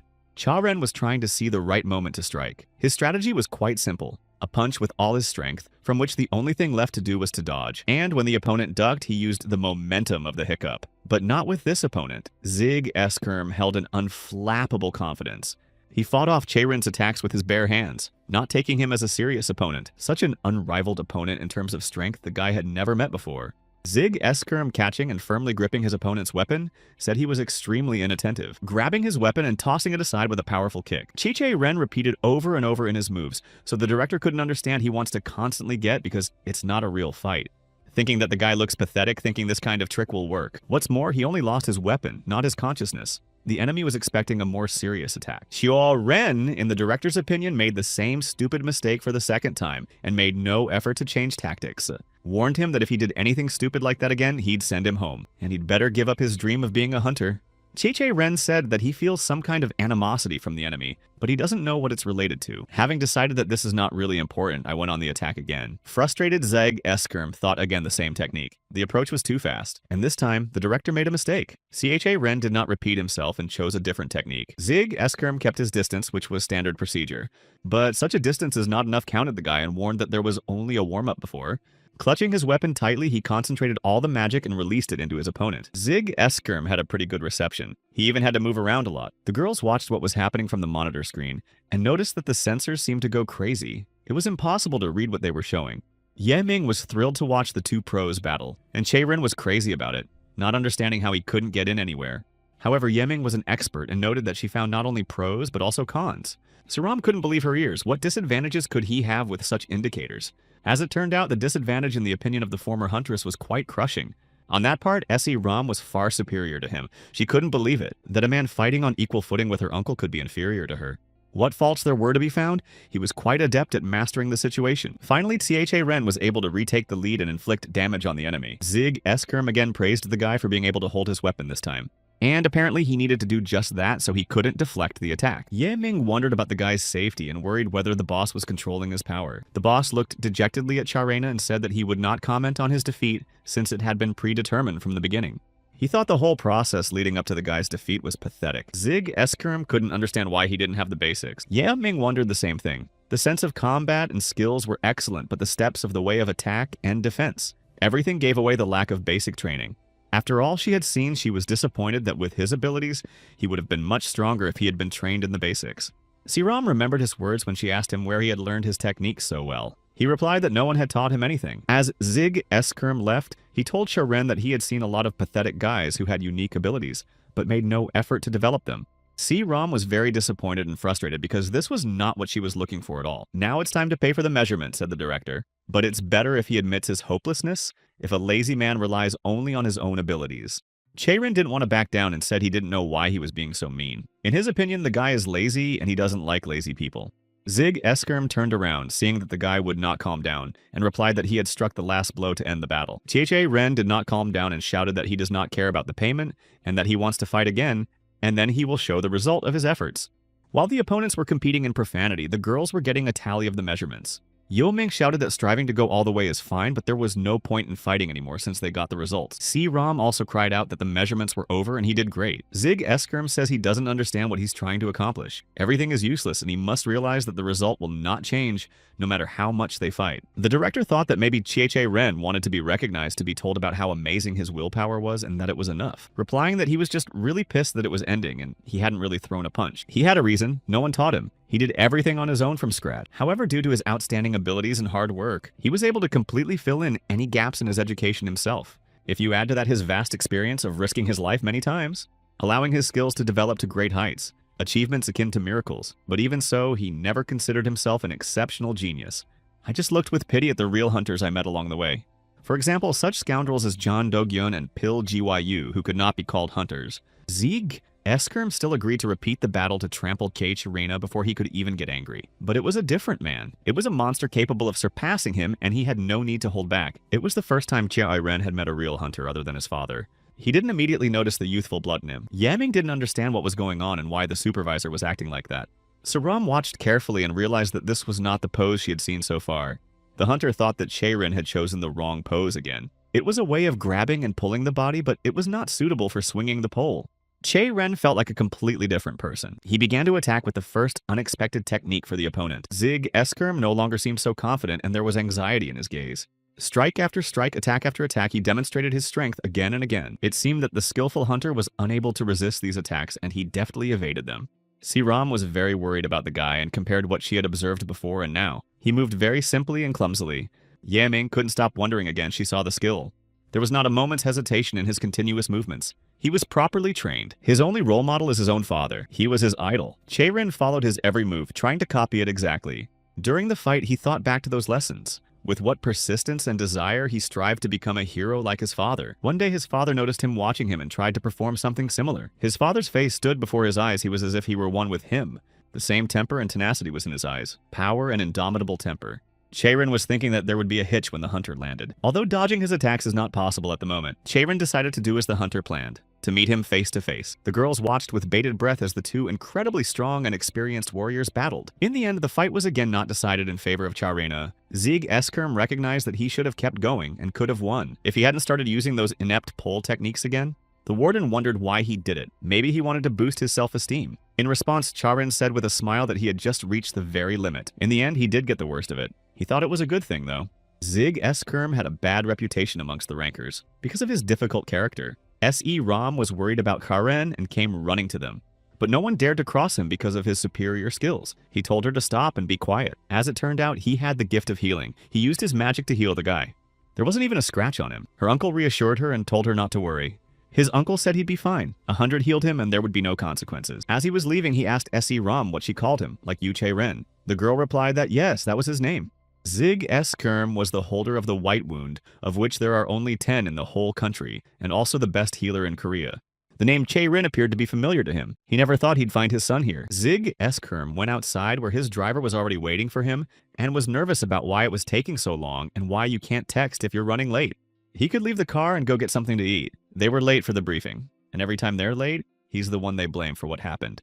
In response, throwing off his tattered jacket, he said he had business to attend to and it was taking longer than he thought. The driver saw the jacket in such a state and realized that he was fighting with someone and most likely the enemy was not alone. And also the driver noticed an abrasion with surprise, asking what it is on his face. Zig Eskerm confirmed that yes, it is a scratch, and there is nothing surprising in it. He just couldn't believe he was seeing this.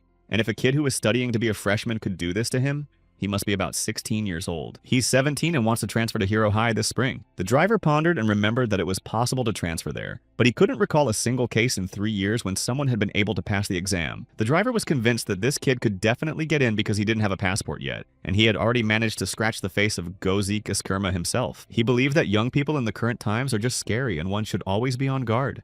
The driver made him laugh and he said that even though this guy wasn't his level, but compared to the driver, there was almost no difference. Unsatisfied with the words of the boss, replied that naturally his level was higher. Kang Gong-ho was the 19th ranked hunter in South Korea. He was the leader of the Knicks, Korea's first mop-up squad, both in age and ability, at the age of 21. Graduated from Heroes High School 1 year and 7 months ago. After continuing to chat, they discussed the new car worth 3.5 billion won and hit the road. Meanwhile, at the group's Chinsen Institute, Ren regained consciousness after a hard fight. Looking at his hands, he didn't realize what was happening. The wounds were completely gone and he felt no pain at all. An overjoyed Ram brought them coffee and asked what he hoped for by offering to continue the fight. Was it to win? He didn't really answer. I just got angry and flared up because he started to bully him. She didn't believe it and said there's no way his uncle started bullying him. Ren seemed to start to realize what was going on when he found out who he was. He thought they had a good relationship judging by how much he cared for her. She was confused and didn't immediately understand what he was talking about, and asked what exactly he meant. It looked like some guy showed up and tried to trick his niece. You can understand his concern. The girl tried to explain that he wasn't like that at all, just very strict. Yiming also stopped by to see how he was feeling and if he was in pain. She laughed and explained that even if it hurt, it was probably healed because her boss was the world's best healer. Ren was very surprised. He was extremely strong in battle and it wasn't even his specialty. Anyway, said Eamon is good that he's fine and his vitals came out clear too. She showed him the data and in her opinion it was just fine. He was taking measurements for the first time in his life and didn't understand what the numbers and letters meant, asking if it was really considered good. Laughing, she said to moderate, thinking that he's definitely an applicant since he doesn't understand anything. The prerequisite for becoming a hunter is a score of B or higher. But there must be harmony in the readings, to maintain balance. Even if dexterity is at a high level but it doesn't match health, it will all be useless. Also, if only muscles are developed alone, they won't be able to pull the other abilities. Also added SE-ROM amongst normal people, there are some. One of the indicators can reach the C level. However, everything changes when there are 2 or more indicators. There are 1 in 10,000 people who have 3 C rank indicators at the same time. They are capable of fighting alone. Those with 3 B rank indicators are only 1 in 500,000. They can become top class hunters. C-ROM pondered his performance. Not matter what the balance is, it's just a crazy level. Muscular strength is B ranked and the other 2 are A ranked. There's a sweep among the freshman faculty and he's on the same level as that monster. She wondered what he was expecting. Yiming said that incidentally her boss, who he fought with, did not have a single A-rank indicator out of 3. Indicators are innate abilities, they do not reflect skills at a particular moment. If a person has a score of 4 but doesn't train and grow, it won't make any difference C or D. And other factors are also important. For example, whether the technique he's learning is appropriate. Moreover, sensations and experiences cannot be measured with indicators. And also added Eamon, there are many hunters who make up for their gaps in performance by their own efforts. Siram blushed and was embarrassed to believe Yiming was referring to her. Ren thanked the girls for saying such nice things, but couldn't say he was very disappointed since he didn't understand anything. Adding that he had one good acquaintance and compared to him he thought he was missing a lot. Yiming couldn't believe her ears and said that such a person is not common. It means that such a person is very famous. Ren was referring to his father, of course, his idol and example and everything. SERM summarized. Measurements are complete and he did well. Suggested we meet next weekend. Yiming suggested that she and Ren visit the production department. She didn't know what to say. She didn't have any close friends there and she thought her uncle wouldn't allow it. Yiming clarified that she was probably just very nervous and didn't remember what her uncle had authorized when he left. How could she have missed that moment? Siram was just shocked. He said to take him to the production office when he wakes up. Tell the manager that the guy's his guest. On his behalf, he told me to ask him to pick up a weapon and no matter the cost. Having highly effective weapons and armor was every hunter's dream. It is necessary even if the hunters have outstanding abilities. Because a low-quality armament will not provide any support to its owner. So as a hunter's skills improve, you need a good weapon to apply those skills. He understood all this himself, but he didn't know if he really needed it. So Ram indignantly replied that of course he needed it because it was for school. He figured that's where he'd get it. Why pick up anything now? Siram felt guilty for not explaining anything, asked if he really wanted to transfer to her school. She explained that he would be correct in his reasoning if it were a regular hunter school. Every school must provide equipment that meets the standards, so that there is no discrimination among students. Ren didn't understand why it wasn't right at Hero's school, why the school with the biggest budget needed this. Eamon explained that it's not about money. Their school itself is different from the rest. She herself was a graduate of Hero's High School. There's a significant difference in skill and ability, and preparing good equipment is part of the ability. That's why at the Hero School, students prepare all weapons and equipment on their own. She explained the basics to Ren. Ren realized one thing. Regardless of skills, who were born into a rich family are in the most favorable position, and it turns out not about him. Yiming did not deny this fact, but said even without money, there is a way to buy good weapons. The School of Heroes enrolls those who are likely to become better hunters or ranchers in the future, and accordingly, there will be those who want to invest in these abilities. If a student manages to get into the school, he will receive various offers from businesses and rich people. And once finished, such hunters pay a portion of their fees or sign a contract and become a publicity face. In general, they sponsor them on different terms. For everyone, it's individualized. Yiming decided to brag about her achievements as well. She received a scholarship from the Chinsen group and is guaranteed a research position even after retirement. Ren had heard enough and asked me to end it. He realized that going to Hero School was a lucrative opportunity. Immediately, there are many opportunities to assess one's abilities. But it takes a lot of sweat to get into such an institution to begin with. The degree of difficulty of the transfer test is much higher than the regular entrance exam, including preparation of equipment. Emin recalled that the supervisor said he would help him with this training. He's already made all the arrangements. All we have to do is go down to the underground workshop. Yeming said she would be rooting for him and that she hoped he would get in. She said goodbye and left. They went to the elevator to go down to the workshop, and then Cha-Ren said that something terrible had almost happened. Se Ram turned around not knowing what he was talking about. He meant that she said she didn't know about her uncle's help. As far as he was concerned, anyone who wanted to transfer to this school would come super prepared. She said this naturally, so she wanted to help and pay for the guns for him herself. Not understanding his reaction, I said the most important thing is that it turned out very well. It doesn't matter how much money will be spent. The most important thing is who to trust with the production. The production department of Chinsen Group has been quite high quality, recognized all over the world. The elevator arrived at the forge floor. Cha-Ren thought that for that kind of money, everywhere would be acceptable and basically the same. They entered an underground forge, a dungeon that before the cleanup was called the Boiling Abyss. Seeing how impressed Cha-Ren was, she asked how he felt about this forge. Money alone will not be enough to utilize this space. As they entered, someone was watching them very closely. He had a single but very menacing eye. Che-Ren turned around and saw something big black with one burning eye. He lost his balance in surprise.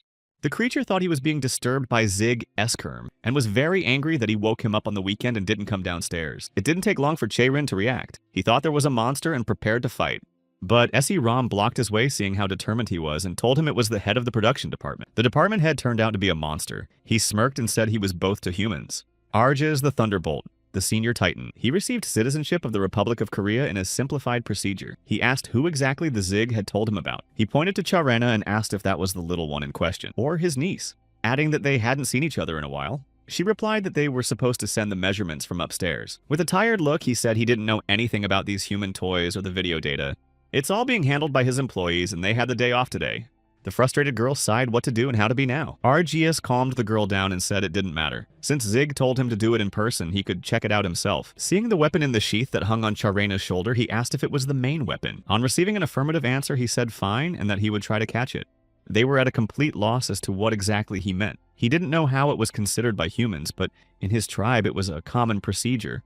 And for the sake of a warrior, he won't check personally, he won't work hard and make weapons. He remembered his first impression when he first saw him. He thought that Cha-Ren was a little different from the usual underage boys. Arjes saw that look that was familiar from hunting. It felt like it was already trained. He asked Charena to demonstrate his skills to him. Cheche Ren replied that it was time for Arges to learn that he doesn't turn down such offers. The girl watched the scene with bated breath, hoping for a better outcome. When Charan pressed the monster's throat with his pole, Argus was very surprised and asked where he got the weapon. Of course, the guy didn't expect this turn of events and thought about it. He did, after all, strike accurately, and it was a pure needle technique strike. Of course, there were many monsters that he couldn't take down with a single blow, but just then he felt like he literally felt a wall. He didn't realize what was wrong with his stamina, but it felt like the creature wasn't alive. Looking at the monster, he tried to figure out what kind of monster it was. Siram was also at a loss, but for a completely different reason. She knew that the danger level of monsters was indicated by stars.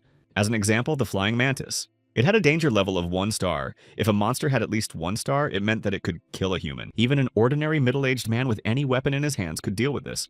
Next, the monster Cluster Raptor had a danger level of 2 stars. It's something a trained military with firearms can handle. Titanium Monkey Mature Individual danger level 3 stars.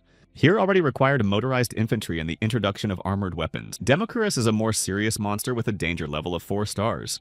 In order to avoid numerous human casualties, it was necessary to evacuate the inhabitants as soon as possible, while avoiding any confrontations with the monster. And after evacuation, aerial bombardment or long-range shelling was required. The maximum the military can do is eliminate a monster with a danger level of 4 stars. In the case of monsters with a level of 5 stars or higher, modern military forces are virtually powerless. Even if the battle is won, they'll have to expend a tremendous amount of firepower, and the destruction would be too great. So there are those who are able to defeat the monster with minimal loss of life. It's a squad of elite hunters. Argus Thunderhammer of the tribe is a senior titan with a danger level of 7 stars. Once again, he turned to Cha-Ren, recalling his question. Where did he get that weapon? Siram was terrified that something might not go as planned. Xiao Ren, deciding that one of the blows was painful after all, asked what he was picking on his weapon. Arches was quite insistent and with menace in his voice repeated for the lad to better answer his question. How surprised the guys were when they heard he made it. Having exhausted all his patience, he repeated his question in a rather threatening tone, specifying why it was in the guy's hands and not its owner's. The girl, realizing that if this weapon was made by Argus himself, then its master is at least rank A+. She knew that the data was probably in the association's database, and that whoever had the weapon was very strictly monitored. She assumed that such a weapon could not have fallen into the hands of a smuggler honestly. C-Ram was worried about whether he had stolen it or taken it from some hunter. Che-Ren replied that he doesn't want to say, or rather it's not about the monster. Unable to stand the tension, S.E.Ram yelled at the guy to speak up and not act like a fool. Argus was extremely furious and replied that he should blame himself in such a case. At that moment, a thought ran through Charena's mind. The thought of death. It will be impossible to dodge, how to take the blow. The igloo move is not an option because he has no weaknesses. With the ripple move, he can't use his strength. Once he gets hit, he's done. He only had a third option left, the last technique Che-Ren learned from his father. The law of force is sobering. In a head-on collision, he who is bigger and stronger wins. But if he doesn't make a head-on collision, we need to calculate angle and position. And then even if he doesn't win, he can at least dodge. This was the third Charena technique he used when necessary. C-Ram was simply shocked at how he managed to dodge a level 7 monster. Kaka suddenly had an idea. He found the monster's weak spot where he could stab it with the needle. You just have to pick the right moment and pierce the eye with a needle. But apparently the monster was more agile and stronger. It grabbed him with its iron claw. C-Ram didn't wait for the full reprisal and shouted that he recognizes that he looks suspicious, and that's why the monster is acting this way with him. She said that even so, he had no right to attack a man without finding out his circumstances. Reminded that those who have obtained citizenship in a special order do not have the right to harm people unless their lives are in danger. If he breaks this rule, he loses all his civil rights and goes back to being a monster. Arcus replied that she shouldn't worry and he remembers and understands everything perfectly. The monster immediately let the guy go without doing the slightest bit of damage. Argus wondered where the guy got his weapon from. The Zig had woken him up on his day off for that very reason. He apologized to Chie-Che-Ren and said he did have a right to those guns. As an apology, he said he'd give him a good reward. Argus decided to tell them a little about himself. It had been 30 years since the last time he'd been injured. They could not understand what he was talking about. He spoke in riddles. He asked Kroll-Ren if she knew why he worked for people. According to information she'd been told 30 years ago, a special hunting party had raided him. Argus wondered how people told each other this story. It wasn't like that because their swords hadn't even touched him. The boys listened very attentively and realized that he was defeated by man alone. He cut off the monster's arm and could have even killed it, but he didn't. Looking at Charena said he meant his father, the greatest hunter. Being the eldest Titan, Argus among the entire tribe of giants had reached the highest level. His life was close to eternity. The number of such individuals is extremely small. No more than 10 senior Titans are known on Earth. Even in terms of physical performance, they have an unprecedented level. But their real strength is in their ability to make weapons and equipment. The innate ability of this tribe to create artifacts with special powers. Only elder titans and dwarves can boast such skills. But unlike dwarves who are friendly to humans and coexist with them, the elder titans do not see humans as beings worthy of companionship. 30 years ago, an operation was devised to capture Argies. Colossus B is an automatic puppet of Argus' presumed 4-star level. The team set up for the capture was not coping, and Gunner O. Sonier from the 9th Special Forces team was trying to contact headquarters. Kim Yen-mo, the assistant in charge of the buffs, tried to communicate through communication magic, but someone was deliberately creating interference. Pak Jongman was a captain and the specialty tank took all the power on himself. He held the monster back while his comrade took aim to strike. Their strength was extremely small in front of such creatures. They were very much hoping for backup, and suddenly, another special unit came to the rescue. It was a first-class organization that could be proud of its achievements in clearing dungeons of its time. However, they were unable to defeat the hell that was going on in the dungeons of Argus. This was the 7th one their team had encountered. They increasingly thought of running as far away as possible because even if this one was defeated, others would appear from somewhere else. The girl was horrified to imagine that other teams might have the same situation. The commander told her to leave immediately because they all wouldn't survive. Single-handedly went on the attack using the potential trigger technique. It activates the power without residue and allows the effect to last longer than normal. But when the time of the skill expires, the user loses the ability to even move. Plus the shield strike technique. The soldier, realizing what was happening, tried his best to stop the captain. The captain reminded the soldier that all of them could not survive. He was well aware that his forces alone could not defeat the monster, but he may well be able to stall for time so the soldier can escape. Although showing optimism, he thought maybe he could win. Suddenly, some sound behind them made them turn and they saw him. Argus appeared before them in all his glory, muttering that he thought it was all over, but there were still bugs left. Here they realized they had no chance of survival. The captain shouted to the soldier to urgently run away and went to attack the monsters. At that moment, there was only one thought in his mind. If he used all his strength, he could buy some time. Despite the captain's strength, the monster easily repelled his attack. When the captain fell, Argus said in surprise, that they have completely worthless weapons that look like garbage and extremely weak bodies, in his opinion, all of the lowest quality. Wondered how creatures like humans could proclaim themselves masters of the world, and called planet Earth a very miserable place. As the captain fell unmoving, the unfortunate soldier stood in front of him, and struggling to hold himself up, pointed his weapon at Argus. Argus was impressed with the lad's loyalty and moral duty, though not for long. The soldier was full of doubts and repeated that he couldn't. because even the commander couldn't cope with this monster, and his magic wouldn't be enough. Suddenly, some young man appeared and said they shouldn't have come here. He continued that it was much safer to gather information a little at a time, and then go in with a combined force. And what's the point of them attacking the monster first? The boy was at a complete loss and asked who he was. He was one of the volunteers and he received a call for help, so he was sent from the association. Yu-sung was 32 years old at the time. The soldier pointed out that he had no equipment at all, to which he replied that it was hard to run in his armor, and that it was new and heavy. Argus was quite impressed too, both in that he was out of uniform and that he was all alone. Yu-sung said he came alone because the others couldn't come down. Without thinking long, he immediately knocked one of Argus' dolls to the ground. When the doll fell, it just crushed the floor and the soldier shrieked at how strong it was. Yu-sung put one down and heard a noise upstairs and thought there was some commotion there too. Up until this point, he was a completely unknown hunter that few people knew about. And if he was a first-generation hunter, his name must have slipped in somewhere. But in place of fame and achievement, he focused more on saving others for that very reason, and did not achieve fame. However, it was after that incident that it all started. The whole world found out who Yu-sung was. To begin with, I figured out one thing. Argus was watching Yao-sun very carefully, watching with caution. And he looked at Argus and thought of a plan of action, reasoning that this one was different and looked more complicated. The soldier, remembering the captain's words that only by combining all the forces of the team can catch the monster, with extreme surprise observed. He watched with utter amazement as Yu-sung took him down with a single punch, without any unnecessary movements. As he prepared to attack Argus, he asked the soldier if he had any mana left. He only had enough left for a simple buff, which Wyu Sonu didn't need. He told him to take the two comrades still alive and get out of here. Argus said it was unlikely that the soldier and his comrades had a choice. Yu-sung didn't share his opinion and replied that he wouldn't touch a hair on their heads without his permission. The soldier had magic that lifted objects into the air and made them liverize. He took his own and looked at Yu-sung and thought about the armor. It was 10 years after the merger. In that time, the hunters faced one problem: the released power and the increase in their physical abilities allowed them to approach the level of superhumans and also to master the technique of making equipment with the help of materials mined in the dungeons, which helped them develop their skills very quickly. But unlike the high-performance equipment, the weapons they used were not as skillful as they needed to be to survive. The answer that could break through that wall was human technology, a whole new combat system beyond what was accepted. In those days, few hunters felt the need for it, explored the area and practiced. Yu-sung was one of those hunters. The soldier turned around and froze in place. Could he really have won? Argus admitted that compared to the others, Yu-sona had a completely different level and knew how to use his power, adding that if his weapon had been even half able to keep up with his abilities, the situation would have ended in a completely different way. Since Yu-sung was a completely unknown hunter at the time, he had no way of acquiring a top-ranked weapon. Making sure that the soldier and his comrades favorably leave the scene of battle continued the attack. Argus remarked that Yu-sung's technique was the most outstanding of all the people he had met. His hammer, on the other hand, is of the worst quality, and its durability has already reached its limit. Fully confident of his imminent victory, the monster struck. But contrary to his expectations, the weapon did not split but took the blow. It was a technique that Chaerin later picked up on, a technique called ripples, the skill with which the hunter took the blow and used its power. Physical strength experience and perfection of movement. Everything was on a completely different level. It was an unrivaled hero martial art that he possessed to perfection. Chiao Ren and S.A. Ram listened attentively to Argus's story, heard at last the outcome. The hero had won. Argus summarized that at that moment, because of the technique used by Charena's father, the monster that was him had died. And Argus' life no longer belonged to him, but to the conquering hero, the boy's father. He didn't kill him, though.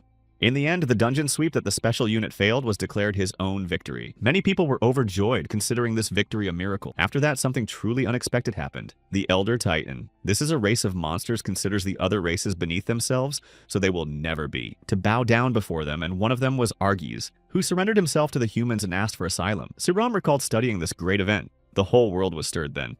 And then he was granted citizenship. It was believed that there were no casualties in this raid, although there were many wounded. But in the end, he was guilty, and so he had to work here until his sentence was fully served. And now he says he was defeated by one man. That was very different from what S.E. Ram taught. Argus personally made this pole, even though his father didn't ask him to. But he was a warrior worthy of this weapon. Chaerin was surprised because he had never heard about it from his father.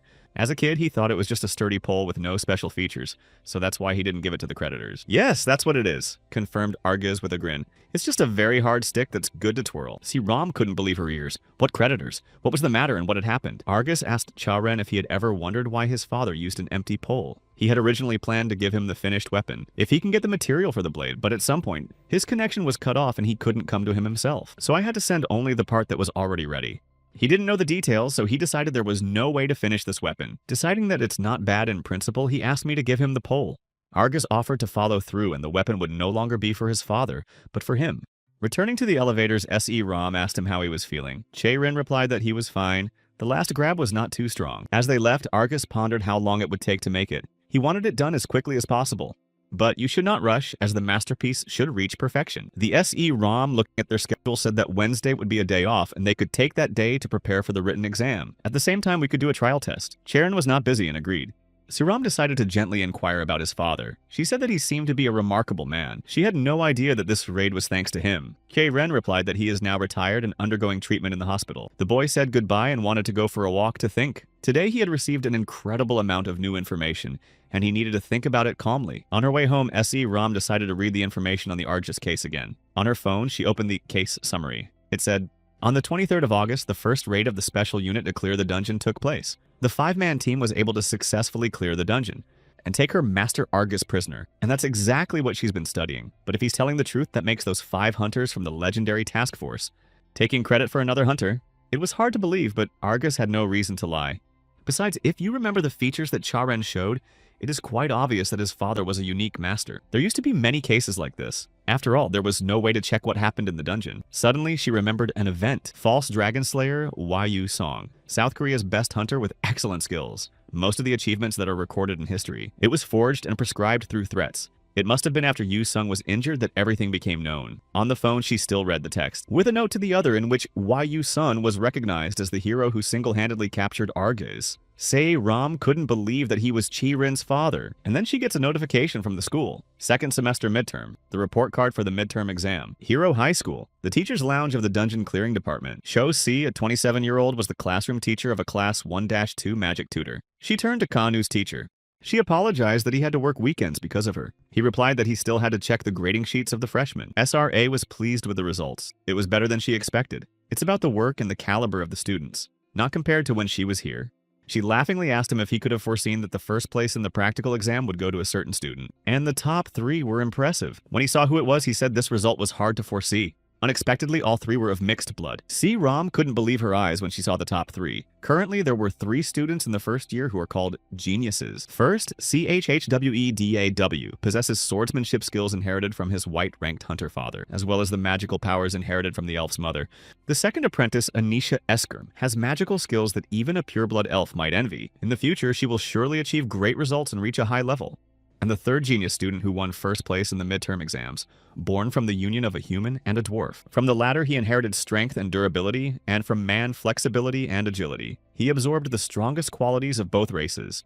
Tier Belkason, Korean name Esok Cholgang, a rising star with the best physical data not only in the school but also in the world. It's not that the SEA doubted Cholgaga's skills, but he is in no way inferior to the 2 steals. Usually the first places in the exams are taken by the leaders. Even though the difficulty level was low, he single-handedly took first place.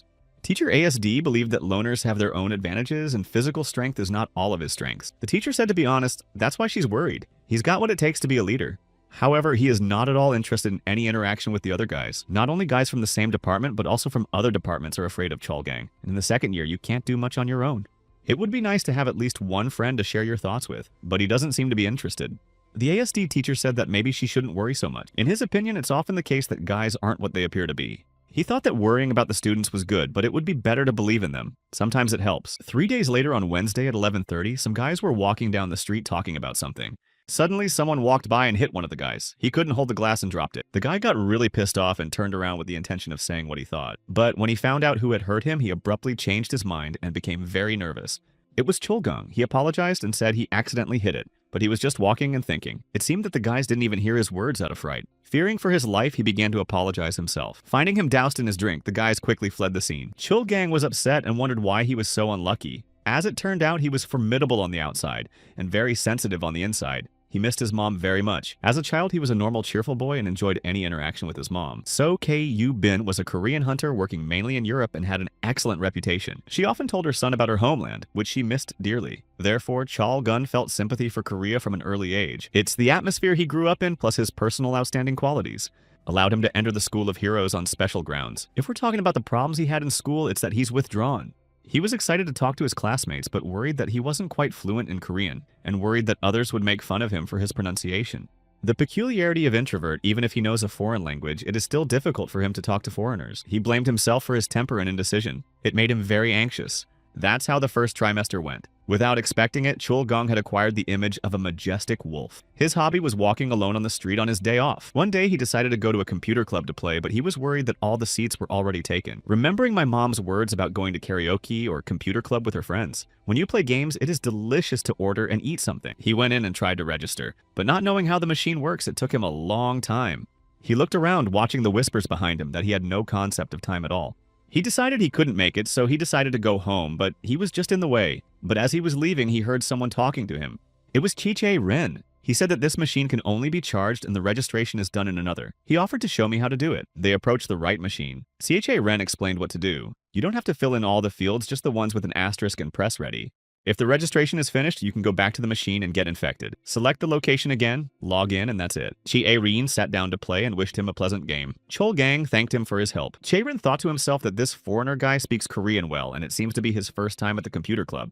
While he was playing, S.E. Ram texted him that she was delayed but would be there soon. He lamented that if he had known, he wouldn't have gotten up so early.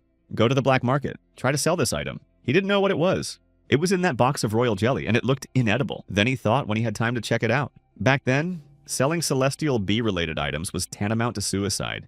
Only the Blood Enkel amulet could be exchanged for cash now, one of the 3 scourges of the Agarian jungle. Enkel is a reptilian tyrant. For the past decades, untold numbers of special forces have been assembled to destroy it. But unfortunately, so far, not a single raid has been successful. All I got was a few broken scales and some blood. It is currently illegal to hunt Enkel, and the price for such items is literally sky high. He had planned to meet with S.C. Ram at lunch and then go to the black market in the evening, but now it's moved up. Suddenly, Chalgon came up to him and said there were no seats. The peculiarity of introverts is to look around and be cautious, even if it is not necessary. Chiche Ren replied that, of course it's both of them now, and it's a day off. I asked him to join us as he was not waiting for anyone. Chulgong thought there weren't many games like this, and he liked playing at home better.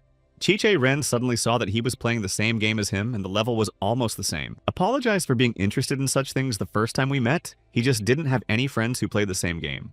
T.H.A. Ren asked if he was playing alone if he would like to try to play as a couple. A little backstory. In the center of Seoul, there are ruins called scars here and there. A huge part of the city was destroyed during the merger. Almost all of Seoul. Most areas have, of course, been restored except for the areas close to the dungeons. The space between the dungeon wall and the city served as some sort of shock mitigation, in case monsters got over this wall and an emergency was declared. But in the last 20 years, there hasn't been a single instance of the monsters themselves going beyond this wall. MGH-877, a special vehicle for transporting small and medium-sized monsters. The driver of one of these trucks was talking to a colleague on the road, that he realizes reality every time in such moments. That while his so-called coworkers hunt monsters and make money, he gets pennies for driving a car.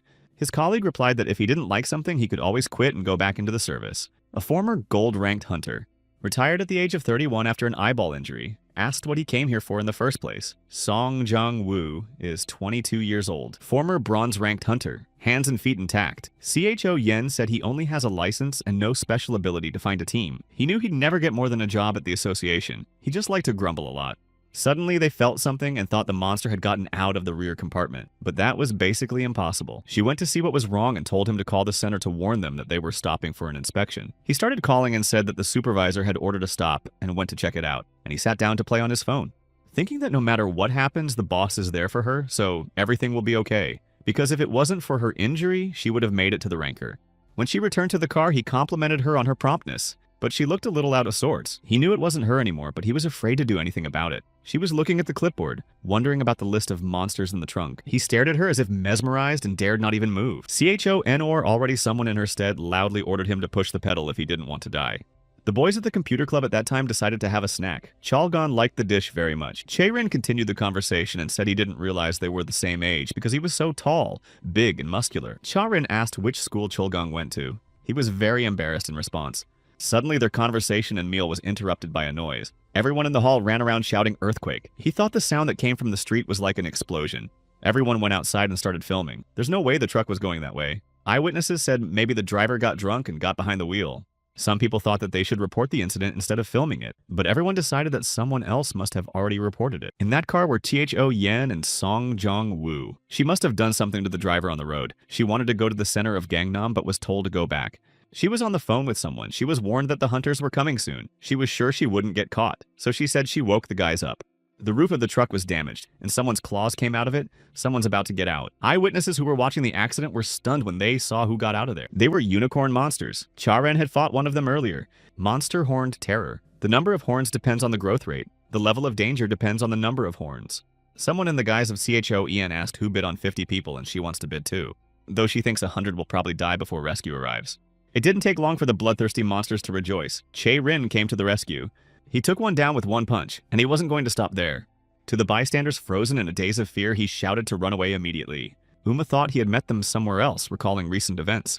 A horned horror with a single horn weren't much of a threat to his level. On average, these monsters live 5 to 6 years, and most of them die with one horn. However, a small fraction of about 8% of monsters can have a second horn, and thus reproduce and a longer lifespan, and physical strength several times that of a normal individual. One of those monsters fell into Che-Rin's hands. It was fast and strong, but not so strong that he couldn't handle it. He'll get over it somehow, but there was one problem. It's the guy's durability. Compared to a Che-Rin tank, he's 3 to 4 times more durable. The pole would have been fine, but now he had nothing on him at all. Helmet, armor, weapons, accessories, shoes. At least a work outfit would have been nice. Horned horror, 2-horn. Danger level 3 stars. Che-Rin had to fight it with his bare hands. He tried to think outside the box and decided to use improvised means. Eyewitnesses tried to save whoever they could by picking up the stunned along the way. Each monster classification has its own level of danger. The difference between 2 and 3 stars is enormous. The sheer destructive power itself goes far beyond the level of human ability. An ordinary human being would be destroyed by such a monster. Even for very capable hunters, it would be very reckless to fight without special equipment and magic. But speaking of exceptions, then to resist such a monster can only tank of the highest rank, with very pronounced innate qualities like Chulgang. He thought to himself that he was able to stop it with his strength, but dealing a killing blow to a rank 3 monster would be quite difficult. Cha-Ren used the iron pipe from the road sign to strike the monster from behind with the needle technique. Chulgang was impressed with the technique the guy used without equipment. You could tell from their facial expressions that they both hadn't expected such abilities from each other. Che-Ren began to reflect that less than a minute had passed, and then his thoughts were interrupted by Chulgang. He thought it would be at least a few more minutes before the rescue team arrived. He heard the distress call, but it was still a very sudden situation. People could die while rescuers are on their way. Chulgang had another ability. He could use the provocative cry. This is a basic technique that can be used by any tank. This technique of attracting monsters with a piercing scream. Chulgang, who had always dreamed of being a hunter, was already prepared to divert the monsters to himself before the rescue team arrived. He turned to Che-Rin and suggested that we start inside the building and stop short, thinking how to offer some guy to risk his life together. After all they did together was play computer games and have a snack. Suddenly, Cha-Ren himself suggested shouting Chul-Ganu, since he is a tank and they have a technique that attracts monsters. Chulgang didn't expect this from a guy he didn't know, and said it would be very dangerous. Che-Rin said it was fine because he was going to fight alone anyway. Chulgang asked him to think hard before though he would not be alone. Che-Ren says he's pretty good, protects people and plays very well. Somehow he's been playing the hunter, but if he's going to do that, he's got to do it right. He turned to Chulgang and emphasized that he had probably not had such experience before, and suggested that he try his hand at it. Inside the computer club was a complete shambles, and the monster was bossing around picking up those who didn't have time to escape. Chulgang proceeded to execute their plan and began to call out a cry. An incredible wave of sound illuminated the entire neighborhood. As the horned terror prepared to attack another victim, his ears were pierced by the sound. I didn't expect anyone other than regular people to be here. Chulgang had accomplished its mission and prepared to take a massive hit. As expected, the cry worked well and all the nearby monsters came to it. The monsters began to pounce on him all at once. There were so many of them on all sides. Xiao-Ren thought of a plan of action and noticed that there were 2 bipeds. Turning around, he watched the picture of the unicorns picking up the dead men and piling them into the truck. He wondered why there were no dead people on the street at all. Fighting, he laid down monsters one by one, but their numbers were great, and Cha-Ren decided that with the usual way of hunting, there was no chance of success. Chulgang was in complete agreement. They both fought from a melee position. They did not only have no cover at a distance, but also no suitable equipment. It was like a team game with no chance to give their best since no one had the items. They might even get in each other's way. They had to divide the tasks. Chulgang decided to take on those who were weaker but outnumbered as a tank, and Che-Ren took on those who were stronger but in smaller numbers. This weapon was a bit difficult for him to fight with. Compared to the needle, it lacked power. Argis's pole could have been handled in a few strokes. It wasn't known exactly what material it was made of. He couldn't fight with such an improvised material, i.e. a pipe from a road sign consisting of aluminum plus zinc coating. It was clear that it would not work exactly the same way, but he knew how to act. He remembered that Zig S-Kern had also fought him only with his bare hands, and unless you counted 1-2 punches. They're mostly not that fast, but he's got some light damage that stifles movement like rain-soaked clothes. They fought in terrible conditions where a moment's mistake could cost a life. But as has been the case so far, Che-Ren has skillfully exploited these conditions to take your skill and experience up another notch. With each bout, he emphasized to himself flaws and new opportunities. As he fought, he recalled bouts with previous opponents both worthy and very strong. The 4th technique he was able to master and apply when necessary. It was called Downpour. It was as if he was on all sides of the monster at once and was striking again and again. But the monster managed to catch him by the leg and hurl him against the floor with tremendous force. Back on his feet, he said it was 2-1. He thought he looked a little pathetic, but there was no other way. After all, this fight wasn't any kind of fair fight with a mere human. There were some pretty powerful beings fighting him. The team's luck also counted for unrivaled ability. As it turned out, not all eyewitnesses left the scene of the battle alive and dead. 2 characters watched the fight from inside the club. And not just watching, but filming the whole thing on their cell phones, marveling that these 2 heroes had taken down more than 10 horned horrors without any equipment. A 23-year-old student named Joe Dong was the leader of the Dungeon Explorers Circle. He couldn't believe he was able to film this. He risked his life for a reason. The other observer did not share this enthusiasm. He was frightened to the point of numbness. Kim Jang-hen, a 23-year-old student who was also a member of the Dungeon Explorers Circle, couldn't figure out who they were. They looked younger than him. Judging by the number of dead monsters and stars, they're not below gold rank. Perhaps they are studying at the hero school, or they are unknown super beginners, and it wasn't really that important. Don Unan asked his comrade if he could edit a little video. He couldn't wait to share it with everyone. If you do it after the news is out, it's too late. He expected to get at least 1 million or even 10 million views. Chulgang was surprised at Charen's actions. He thought they were just stalling until the rescue team arrived. He never imagined the 2 of them could handle the monsters together. Che-Ren humorously remarked that he was standing so well that it was even embarrassing to say, but could he please give his hand? Chalgan helped him up and seeing his condition asked how he was feeling. Charan's condition was naturally not the best. It hurt here and there. Although compared to what he expected, it was good that he was in one piece. Chalgang began to praise the guy in surprise, saying how good he was at taking down 2 monsters single-handedly. He answered that he had killed 9 of them himself, and that he had helped him kill the last one as well. The answer was that they were only 2nd level. Gang was curious about what school Charen goes to and gently asked him. Said the rumors don't seem to match up. Since it's rumored that students from other schools are much weaker than students from Hero High School, thought I said something I shouldn't have. He apologized and said he didn't mean to offend him. Charen immediately realized that Chulgong was also a student at the Hero School, which is not surprising considering his abilities. Charen asked where he stood and how many other guys among his peers were stronger than him. Chulgang naturally found it difficult to answer, explaining that he was not close to the boys from the school. Clarified that he has tried his hand at exams a few times, but thinks exams and aptitude are different things. Thought it was a middle ground. Che-Ren immediately decided that the bar was too high at this school, judging by each whole gang, and that he would suddenly be kicked out before he even transferred. They noticed that one monster was still alive, standing on the roof of the truck and did not give in to the cry. He might be different from the others. If there was anything special, it wasn't in him, but in the truck. Charen remembered the monsters loading dead people into it. Chalgang suggested that they just watch him for now because he was a one-horned man, and they would quickly deal with him before he could even hurt people. As suddenly something began to happen, some entity tried to pull the one-horned man inside the truck. This entity grabbed the immobilized monster by the leg and began to tighten. The guys couldn't believe their eyes, not realizing what was going on. The monster fought back hard, clawing at the car. It looked like something was trying to swallow it up. Chalgan said that the horned terror are tribal-type monsters. 2 horned individuals were considered parents and heads of the tribe, leading small tribes of 10 individuals. When several tribes united, they became stronger and multiplied faster. However, this had its limitations. In the harsh world of dungeons, the horned horror was a below-average class, since the number of individuals was always regulated at the expense of the top predators. However, at some point, this order was broken by the appearance of a mutant with 3 horns. He had already become more than just the leader of a small tribe of one-horned men, but king of an army of thousands that terrified everyone and everything. That leader was the horned Terror Rex. The danger level is supposed to be 5 stars. What was their surprise when they were horrified to find that they had emerged before them? This particular monster, he used a bright scarlet-colored flow technique on the boys. Rex easily shattered Charen's so-called metal weapon. From the way Rex easily deflected attacks and massively struck, it was clear that the guys just didn't have the slightest chance of winning. Chulgan tried to crush him with his strength by applying a full girth, but that too was useless. Rex picked him up with ease and turned him over. They were running out of time. 2 young guys with outstanding abilities, they're bound to reach the highest level someday, but that moment will definitely not come today. Today they are facing the strongest opponent of the monster race. Determination, courage, perseverance, and sense. Even if they use everything they currently possess, they can't make up the difference with his absolute numbers, and Rex wasn't going to stop until he finished his dirty mission. There's some suggestion that Rex had something to do with Charen's father's illness. Currently, there was no one who knew exactly what kind of person Yusong was before he lost his power and came down with a terminal illness. There was no one in this world who could tell exactly what he had left behind. At that moment, something began to happen to Charen. 11 years ago, a confession made to journalists by one man shocked the world. He wanted to admit the mistakes he'd made and apologize. 12 hours before the decisive battle between Chulgan and Kei-Ren with the Horned Terror, Sarome was in a real state of confusion. The truth that she had learned last Sunday was still in her mind.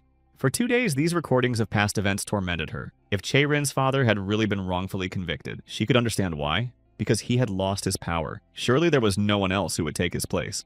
But there was one thing she didn't understand. When he was falsely accused, it started with victim blaming, submissions, and witness statements. Probably falsified. At the same time, there were contradictions in the media. Even with the fake evidence, Yu Seong's image wasn't so bad. Siram couldn't understand why he didn't fight to the end. But not only did he do nothing, on the contrary, he admitted everything and did not say a word against these accusations. After the press conference, the media calmed down and Yu Seong remained a fraud in people's minds. She kept thinking, how could it be that even if he was threatened to admit his guilt, it would be like pouring oil on the fire and setting himself on fire? She assumed she'd imagined it, but the look on his face made it seem as if he had to admit his guilt. Siram was confident in her assumptions that something was amiss here. Suddenly, she came across his dossier in which she read with extreme surprise that it said he had no family. Parents are deceased, no spouse or children. Maybe Chae-Rin isn't related, she thought, but then it would be in the documents, especially since they look alike. In her musings, she speculated that perhaps the admission of these charges had something to do with Chi Rinoam. Chae-Rin couldn't figure out what was happening to him, what was happening to his body, but one thing was definitely clear to him. It kept moving all the time. And that was enough to counter Rex's attack. And then Cha-Ren decided to use a technique called Destructive Rain. Their bout was quite impressive with a whole other level. Next, a ripple kick was applied, but it didn't destroy the monster completely. However, Cha-Ren realized that after 2-3 such strikes, the monster had clearly become weaker. He decided that a needle stab to his chin in his condition would do him just fine. He was just getting ready to strike when suddenly something started happening again. Chae-Rin thought to himself, what a coincidence. Where has this power gone? Rex regained his strength and simply flew into an attack on the exhausted guy, however. Having positions among hunters is necessary in order to allocate roles that suit each individual. Even if the hunter is badly wounded, he is still able to stand. This is the role and duty of the tank. So also sacrifice helps to gather all the forces and strike the strongest blow to the enemy.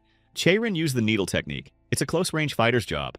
The result of their amazing team was a complete defeat for Rex. The seizure of a vehicle carrying a captive monster resulting in dozens of casualties among ordinary citizens. It wasn't even an hour before this shocking news broke everywhere.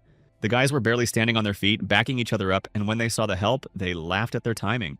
The broker was shocked by what was being said on the news. 2 guys, 2 heroes had a huge impact on the world. One of them was Cha-Rin. As a kid, he never worried about little abrasions either, and was against treating them. But his father was caring and insisted that even a small wound should be treated. He said if we leave it like this, it'll hurt more later. Then little Cha-Rin asked if it hurt Daddy when he fought monsters and got hurt. It doesn't hurt when there are many wounds. My father said that of course when he gets wounded it hurts, and if the wounds are severe, he gets scared too. Explaining to my son that he has to fight and endure because other people might get hurt. When Chae-Rin was a kid, the same thought kept running through his mind, that he would grow up to be just like his father. But on the other hand, he realized that his father didn't want the same future for him. My father repeated every time that you can't, as if he felt guilty for saying it. Maybe that's why I told him not to, but he clearly knew that when he grew up. His father will be sure to tell him why he was so reluctant for him to become a hunter. But unfortunately now it's impossible because my father didn't regain consciousness. Chae-Rin woke up in the hospital and thought that this situation was very familiar to him. It had already happened to him a few days ago. Suddenly he heard a voice. When he turned around, he saw Zig Cern, who already knew him. He came to see him. Peeling an apple with a knife, he said that it was Chae-Rin's fault last time. Naturally, he didn't expect to see him here. He asked in surprise what he was doing here. The Zig said the treatment was successful, but recovery from this injury is usually difficult. He will be able to move his arm in about a month. For now, he advised to think only of rest, because he still has a lot to do. Chae-Rin was very grateful for his help, but he was very interested in one question. In anticipation of the question, Zig himself answered that if he wanted to know if he knew his father, the answer was yes, they worked together. Suddenly, Cha-Rin snatched the apple from Zig and thanked him. But Zig did not expect such an action and thought he wanted to hit him. Zig replied that he had simply not expected such a sudden reaction. Ca-Ren, eating the apple that Zig peeled for him, said he didn't know what kind of reaction he was expecting, just to ask if he knew his father, adding that today was different than last time, from which he deduced that Zig didn't just know his father. Suddenly, Chae-Rin reincarnated and told him to get out or he would take away his hand with the same knife he was holding. Zig didn't know what to say. Ren added that Zig must have expected him to react this way. The guy said he chose the most appropriate expression and apologized if he was hurt by it. Zig replied that it was no big deal, especially since he had almost guessed, although he expected a more emotional reaction. More emotionally, Chae-Rin interjected. He replied that if he had come a couple of years ago, he would have gotten what he expected. Because at the time, his head was full of thoughts of who did this to his father, and those who saw and did nothing, and once wanted to make these people pay for everything. Zig asked why he didn't want to now.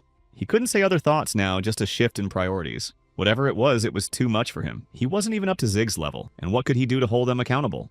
The only thing he could do now was pay for his father's treatment and keep living until a cure was invented. Those were his main goals at the moment. Even though he couldn't achieve them yet, he would try his best. Even if someone tries to stop him, he will surely find a way to stop him. The Zig said right off the bat that it wasn't part of his plan. He came to ask a few questions. The first of which was why he, being the son of Yu Sona, was not recorded in the documents. After his father started having a mental breakdown, who looked after Naya? Chaerin replied that his father raised him alone. He said that Zig was not the only one who asked such questions. He grew up alone with no one to look after him. Then Zig asked him if he knew Duganahi. He had never heard of him and didn't even know what country he was from. Zig explained that it was not a human name, but the official name of the Dragon of Destruction, the source of the poison that poisoned his father, and the most dangerous creature still alive and atrocious in this world. Until a few decades ago, all of humanity was gripped by fear of him. Since their appearance over the years, humans, along with other races, have built a wall to protect them from these monsters. Thanks to the merits of the hunters, dungeons and monsters no longer threaten the safety of humans. The only exceptions were creatures capable of destroying the wall. That's how strong they were. These creatures were dragons. Beasts stronger, smarter, and more cunning than any race in this world, although ancient races hostile to humans were rare. Among the strong monsters, the danger level of dragons was at the highest level. They didn't just detest humans, they accepted them as objects meant to be dominated and exploited by dragons. However, they made the mistake of underestimating the strength and capabilities of the hunters, thinking that they didn't have to humiliate people, that people wouldn't be able to handle the dungeons and would die themselves. The dragons are going to wait for states and societies to collapse, to breed people like cattle and play the roles of deities for them in return for safety.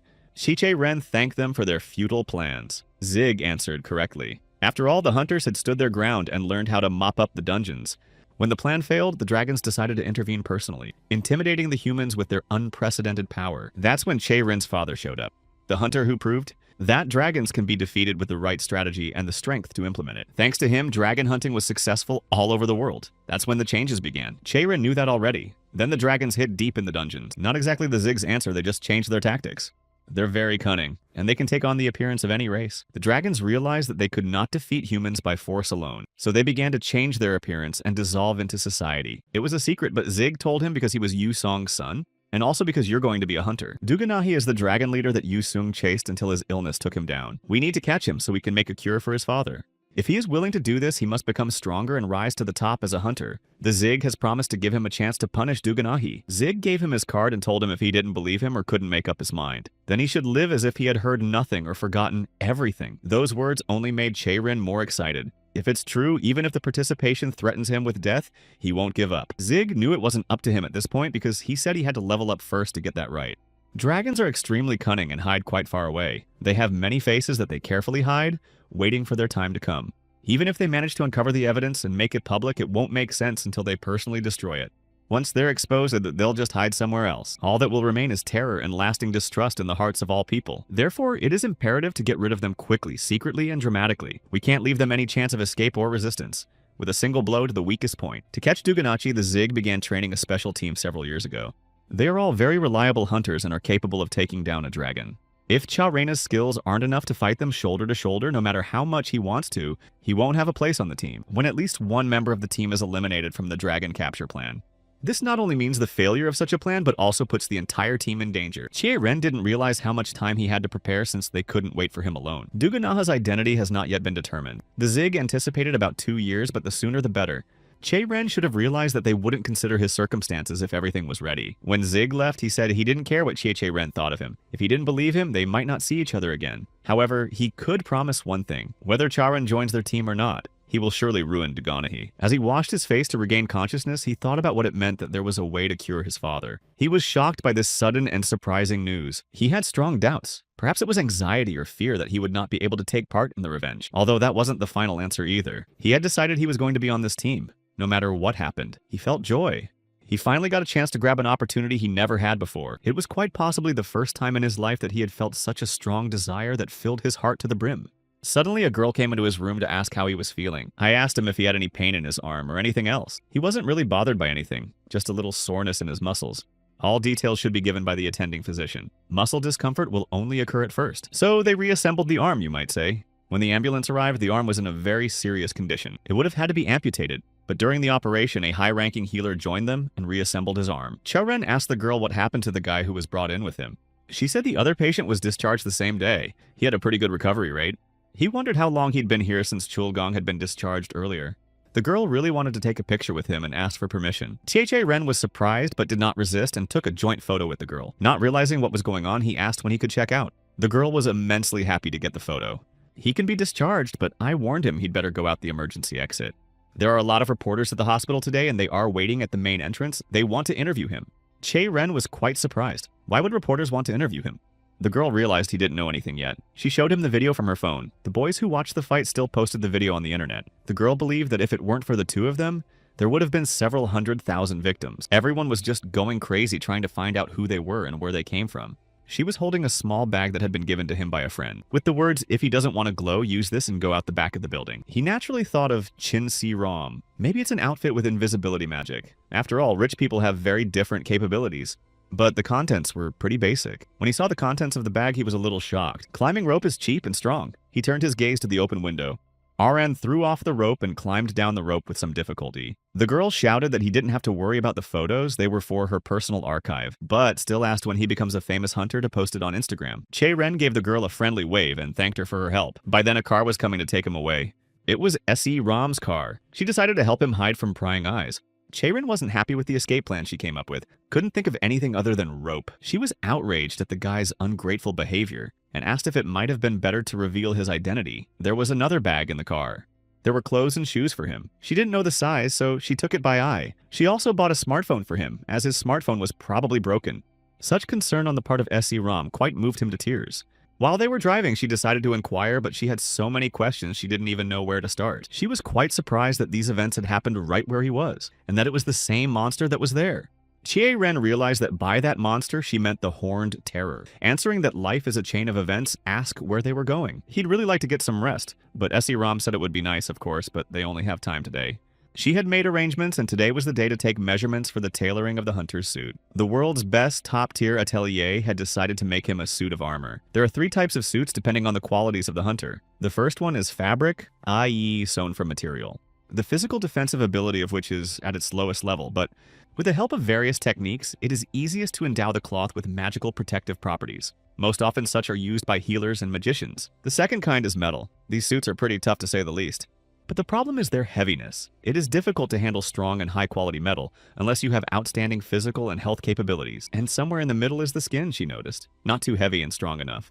For a long-distance fighter like you, it's a good fit. When considering a new smartphone, he agreed with S.E. Rom, as he was already convinced that fighting with bare hands is not very pleasant. So Rom was very interested in how they managed to deal with the Horned Horror. Ren replied that someone had filmed the whole thing, and she could look it up on the internet. The video only got to the halfway point. All it shows is how they destroyed the one-horned and two-horned monsters.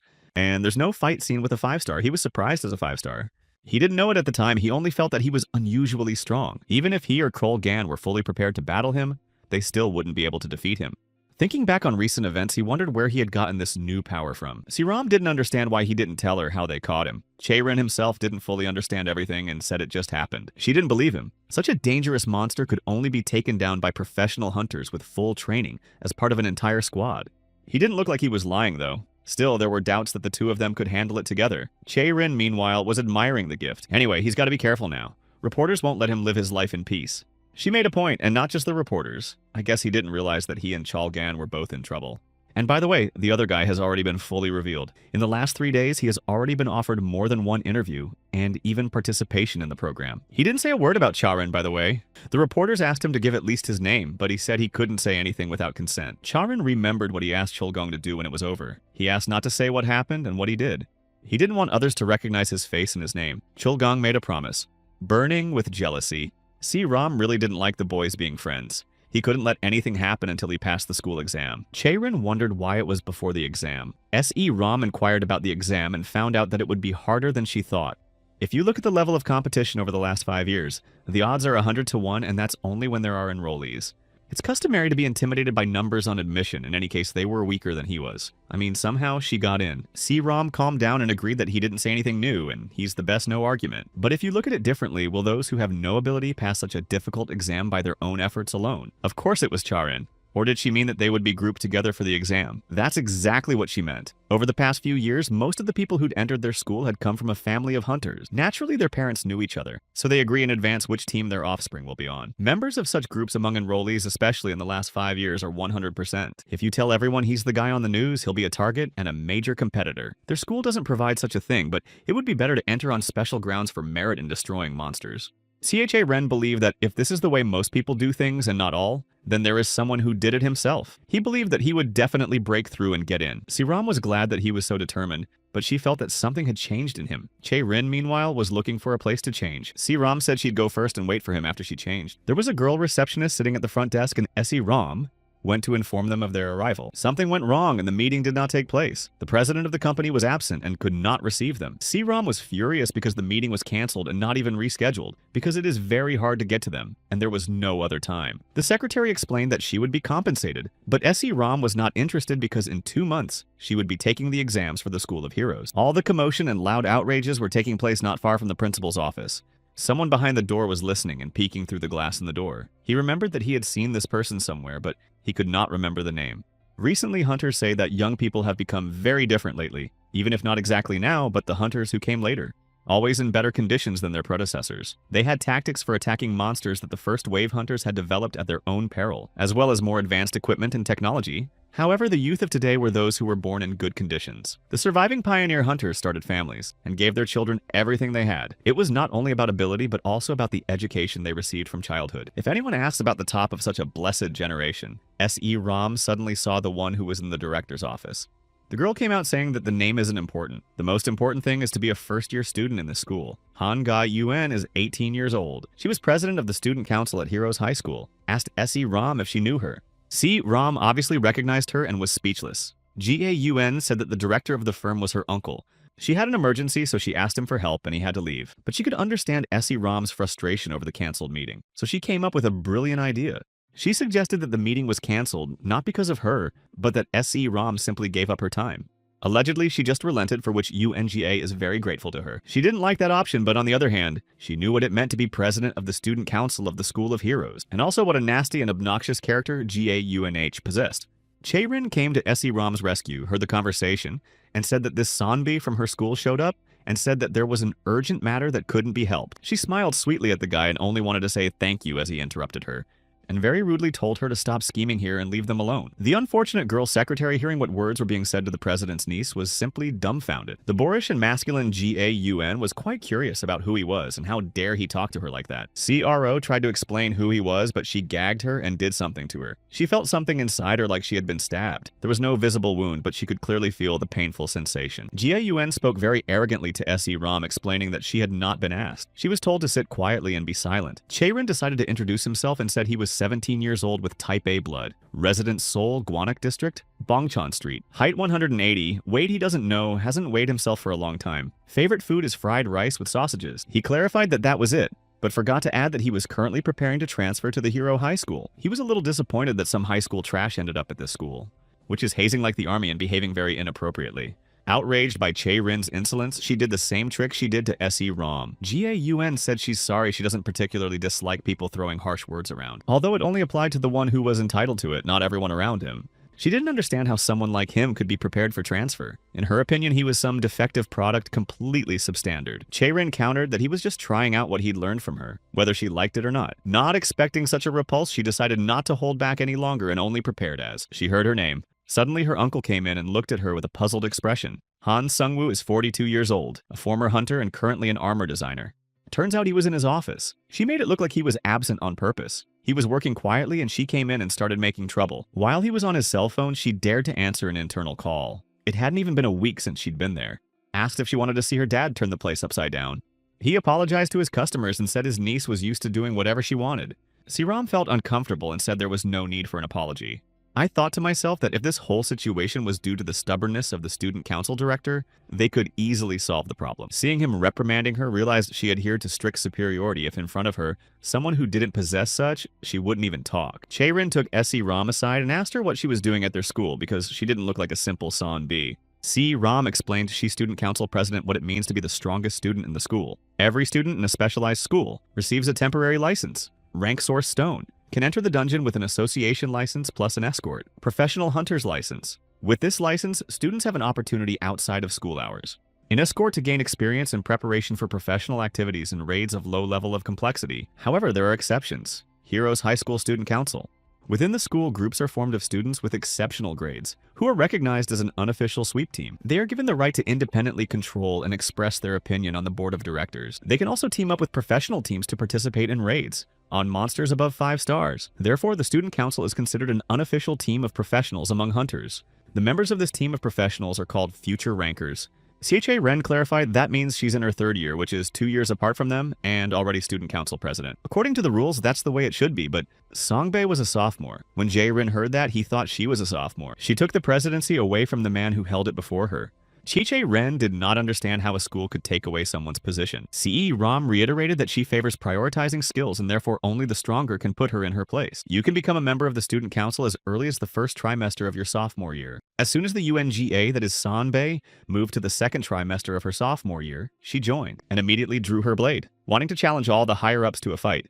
It was the loudest incident in the school's history. She started challenging all the seniors on the student council to a fight. As a result, at the end of her 1st semester, she won over everyone, including the president. This is how she became the youngest student council president ever. Tired of Uncle GA's moralizing, she decided to leave, citing business. Chi-Che Ren was not satisfied with the outcome and shouted after her that he wanted to make a bet. This fact did not please the SE Ram at all. She was adamantly opposed to it. But he went on. He said he'd heard that she was the strongest student in the School of Heroes, which she confirmed with her behavior toward those younger than her. He offered to make a bet to solve the problem. If he loses, he'll give in to her. Siram tried to stop this madness by saying he was just out of his mind. Her response was that, if it's a bet, you need a condition, and in case she loses. Chaerin appreciated how quickly she grasped the information. He'd heard there was a technique for retracing steps. Picking steps technique is a basic sparring technique between hunters based on ancient martial arts techniques. Touching or dodging is strictly prohibited. The one who retreats first wins. Chaerin said if he loses, he'll give her his time tonight. There's no threat of injury in this method. It's sensory training. Agility and technique. This is one way of training that is often used, and if she loses next year when he goes to hero school, she'll give him the student council president's job. Siram was sure he was in over his head. The president would never agree to such terms in his right mind. Sanbi was not a timid person, and she thought it was funny. In the end, she accepted the bet. Looking him straight in the eyes with confirmation of accepting the bet, she uttered, "Yu Cha-ren." They came to the testing room to test their strength and prove it to the enemy. Sanbi didn't doubt her abilities one bit and wanted to punish the impertinent guy.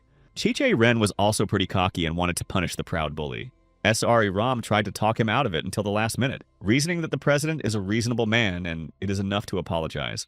I mean, he'd have to be big, but with a hand like that. She thought that even if he won, no one would give him the student council presidency. Turns out he knew he couldn't win even if he was healthy. She's so much stronger than he is.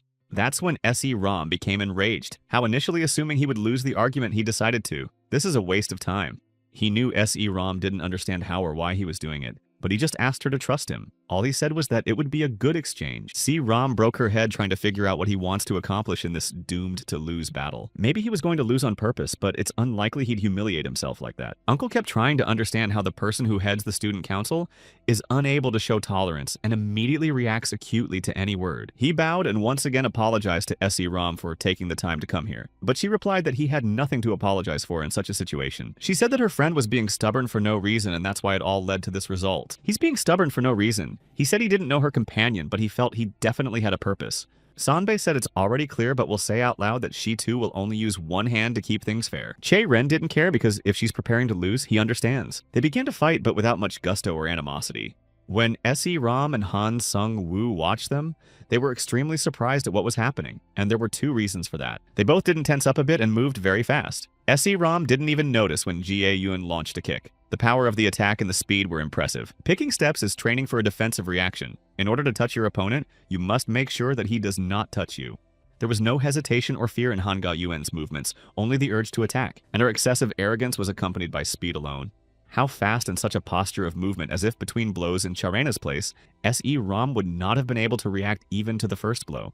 Han Gan-un was a former hunter-rancher green color 31st place. He asked the question he thought she was always being asked. This young man is definitely getting ready to transfer to the hero school. Judging from the data sent by S.E. Ram, there was no doubt that the boy had outstanding abilities. But what he was witnessing now was far more than he could have imagined. He had been a brave hunter himself until 10 years ago. That's why he was able to grasp Charen's purpose right away. He did not act in such a way because of his pride and temper, or to humiliate Gaun. He just wanted to check out since Unga is no longer in the top 10 in terms of ability. Once he gained a little more experience, he could easily handle a low-level ranker. He probably wanted to feel that personally, recognize the goal he should be striving for, and most likely to calculate how much time he has left to reach that goal. Gaun was quite pleased, for she had not met an opponent who would last this long in a long time. Praised him and said she didn't think he'd last that long in his condition. She realized it wasn't just his arm that was hurt, his movements and his physical strength. It was probably only half working right now. He didn't know what to say because she hadn't seen him in his full strength. As it turns out, she did. She said he moved a lot faster in the fight with the Horned Terror. I've watched that video 100 times in the last 3 days. I'd even say I'm kind of a fan of the hero, the unknown Mr. A. Due to his condition, I suggested we call it a draw for today and postpone the fight until next time. Gaun offered to fight when he moved to their school and was in perfect condition. Se Ram was nervous not hearing what they were talking about. She felt sorry for him to end it like that, said he could go deal with his uncle now. Chi Ren called her extraordinary and said she was unable to soberly assess the situation. He wasn't going to end in a tie. Asked if she'd already forgotten about being student council president. He urged her to get back into the fight, noting that he wasn't going to give up on the idea. Han Gang looked at what was going on and thought hard. All three of them thought he was bluffing. Everyone was thinking that even if they continued to fight, he still wouldn't get away with it. This chance to finish the fight unscathed was the best Cha Ren could get right now. Gaun felt sorry for her because she likes brave people. However, just now he had not been brave but foolish. She was even disappointed in him. He started first and surprised everyone a lot with his kicking, and Yuanjie in particular. Inspired by Se Ram excitedly realized that he had been saving his strength all along. Uncle was in doubt. He was wrong in his assumptions. Cha Ren didn't just want to know the difference with Gauneh, which was a little over 30 strokes. And he completely adopted her moves, which means he didn't need the win. Being in amazement, his uncle thought he was a monster because from the very beginning his goal was to steal Yunjie equipment. She realized what was going on too. She was surprised beyond belief. Of course she hadn't expected such a turn of events. He said with a smirk that he now understood how to dodge. Che Ren has been smuggling since he was a little boy, so whatever happens. He never made a bad deal for himself, said she's frozen because he wants to see more. Technique isn't just a punch that has power put into it, it's a combination of many factors. In order to put all your strength and skill into this strike and hit the target, you need the most optimal posture and movements. You must also remember to watch your breathing in every even small step you take. It takes time to learn all of these elements. There are those who devote years to gaining experience by persevering towards their goal. Going through different fortunes and defeats, learning from experience. This experience is passed on to the next generation, improving each time. And even the most talented genius can't do that alone in a few years. Thanks to his outstanding qualities, Cha Ren, though he was able to achieve amazing growth. But at 17, when his physical development had stalled, he finally met a wall that was blocking his development. In order to move to the next stage, he had to break it down. He kept insisting on continuing. He asked her why she was hesitant because she had heard that he would definitely go to hero school and they would meet again, adding that he would love to help the future Hube if he were her, which means junior. Though maybe she's just afraid in Charena's opinion, and he understood her. Gauneh turned to her uncle because he had a request for her. He asked to see those units once. Who want to put her on a tentative contract even though she doesn't care at all? She will honor his request in return. He must not stop her. Cha Ren, she told him if he wanted to know how to duck, she'd make sure he only did it. Such an answer didn't exactly make him happy, and he tweaked something. Gaun kept his promise, and all he could do was duck. She made him sweat and regret what he had said a little earlier. There are connecting elements in human movements. Every second our movements have a beginning and an end. Therefore, the beholder subconsciously assumes which movement will be next. Han-ga-un used a technique that circumvented this very point. It skipped the intermediate stage, thereby deceiving the observer's vision. Not only did she move so that her next actions were impossible to predict, but also made the enemy feel her speed. It's the same technique he invented over 20 years ago, and it was his father who implemented it, and it's what made him famous. It's a technique called flash. Uncle Gaun watched in amazement as Cha-Ren repeated the flash 2 times in a row. He also used the same method that Gaun did not demonstrate. He began to think. If you assume that in such a short time he could understand the essence of the technique, but the flash cannot be repeated on just one understanding. You need flexibility and reaction, and most importantly, a sense of timing. If you lack any of these things, you will not succeed. He himself first adopted the flash from his brother when he was 20 years old. That's the age when all data is at its highest level. But even it took him then 3 months to just understand the technique. And Cha Ren was able to adopt this technique during his bout with Gauneh and was able to master it in such a state. It was phenomenal. Han Sung-woo was right. Cha Ren was in terrible shape, considering all he had to endure. His strength was running out. But in spite of all this, he thought he could endure a little longer. As it turned out, his condition was better than ever. He knew he could be much stronger than he was now. He literally felt the joy of learning something new that he had never experienced before. Even though this training was not in the usual form, but he had a purpose and motivation to become stronger. And also came the realization of how it could be done quickly and correctly. He needed it as much as he exulted in the opportunity to fill in the gaps in himself. Now, for the first time, he felt the way of possibility and the joy of feeling it. He forgot about the pain and fatigue and moved straight towards his dream. At some point, the dietist couldn't take it anymore and snapped to his niece's aid. Gaun was extremely unhappy that he intervened but was glad it was over. They both said in one voice that they had lost. A question hung in the air. She wouldn't admit victory because she couldn't help herself and used her hands, even though she promised not to use them so they'd be on equal footing. He didn't expect her to do as she said, but she hit him anyway. Chaerin realized that she should be ashamed of herself because no one was pulling her tongue, but she shouldn't overplay her hand. Besides, he doesn't think she's that strong, and it's not a case of hiding someone's victory or defeat. Uncle decided to take responsibility because he is a grown man, did not stop the fight considering the condition of Chaerena, and it is difficult for him to win. He asked how they both felt about the fight being a draw, and the real fight should be held next time. He suggested a full-fledged fight when Chaerin is fully recovered. Showing that he didn't really want to agree, he tried to be sarcastic and said that if Han Sungwoo said so, he could accept it. Gaun was very firm and said they would see each other next time at school and if he failed the exam, or lose to someone else before they meet her, that is, before their battle. She won't leave him alone, he can be sure of that. For Chaerin, regardless of the outcome, today's battle was a very important and valuable experience. After all, he had met a female peer with unprecedented abilities. Sean turned to SC Ram and asked her what her name was. Realizing that she was helping him, he said he wanted to apologize to her. She didn't know if SC Ram had hunter abilities, but she didn't seem to be completely clueless, and not a bad judge of character. Today, it was not only Chaerin who felt a sense of joy filling his heart for the first time. The guy complained to SC Ram about how bad he was feeling, to which she replied that no one forced him to do anything. I'm surprised they didn't take him to the hospital. Still, she found it all surprising. The result of the battle and the fact that he had admitted defeat. In her opinion, he had won. Even considering the rules he set up, the student council president used her hands. In his opinion, if you talk about the rules, he won, but if you consider that he took off the bondage and started fighting, it was clear that the two of them didn't intend to hurt each other a little, but he crossed the line. So she didn't think he'd changed at that moment. At the last moment, he put all his strength into it. If he had hit her, it would have been painful. Even he in such a situation would use his hands. It was inevitable and fair as he thought. Saram was curious what would happen if they were both in perfect condition. Chaerin didn't understand her. At first, she asked why he went into the fight. He was just inwardly fully immersed in the fight, and he even liked it. While they sat resting and chatting, Han Song-woo ordered them lunch. He ordered snacks and drinks for everyone, figured he'd make it up to them. He started apologizing again for his niece for causing them trouble, and so he decided to treat them to something tasty. Chaerin said thank you for buying at least something expensive food. He's not used to expensive food. He just wants a lot of it. The caloric expenditure of a hunter, and especially melee players, is at least 5 times higher than that of a normal person. Saram didn't even think about it, but in the 4 days he was unconscious, he didn't eat anything. Han Sung-woo decided to get down to business. Their workshop is not leather, but a fabric that is far superior to leather. They don't use plant fibers, they use strands from high-risk monsters, like the Spider Bandit, which has a 4-star rating. Gigamo's Kochi with a post-hatch danger level of 6 stars. These clothes are made with special technologies that they have a permit for, and mixed in different proportions, depending on the characteristics of the user. And when finished, the resulting fabric is much stronger and lighter than leather. In the case of Chaerena, they had already made a plan of what clothes and with what proportions to make. Besides, all of his data is already in the Chinsung Group's lab. Most importantly, Han Sung-woo personally verified his data today. One detail, however, kept him on his toes. The final step in fabric manufacturing is coating. This is the process of impregnating the fabric with oil and increasing the durability of the material. SC Ram interrupted him and said that's why she asked him to do the best coating regardless of cost. Currently, it is impossible to find the highest level of oil. In general, they use deep-sea whale oil. It's not easy to get, but they had an exclusive supply contract. However, due to the sudden anomalous phenomenon, the miners were unable to catch more than 1 whale. Of course, there are alternative materials, but despite the small difference, and could not guarantee exactly the same effectiveness. And it already turns out to be a breach of contract, i.e. as his blunder, which should not be. And if they refused his services, he would understand. SC Ram was of course worried because they didn't have much time. If they refuse, he can introduce them to a master possessing a high level of skill.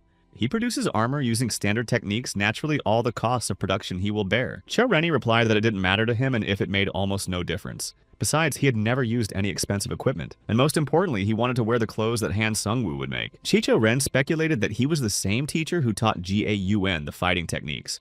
Chaerin didn't know anything about equipment, but wants to use what is made by the hands of a strong man. Ram, being a customer, decided that since he said so, she didn't really care who did the outfitting. She thought it was a very strange day.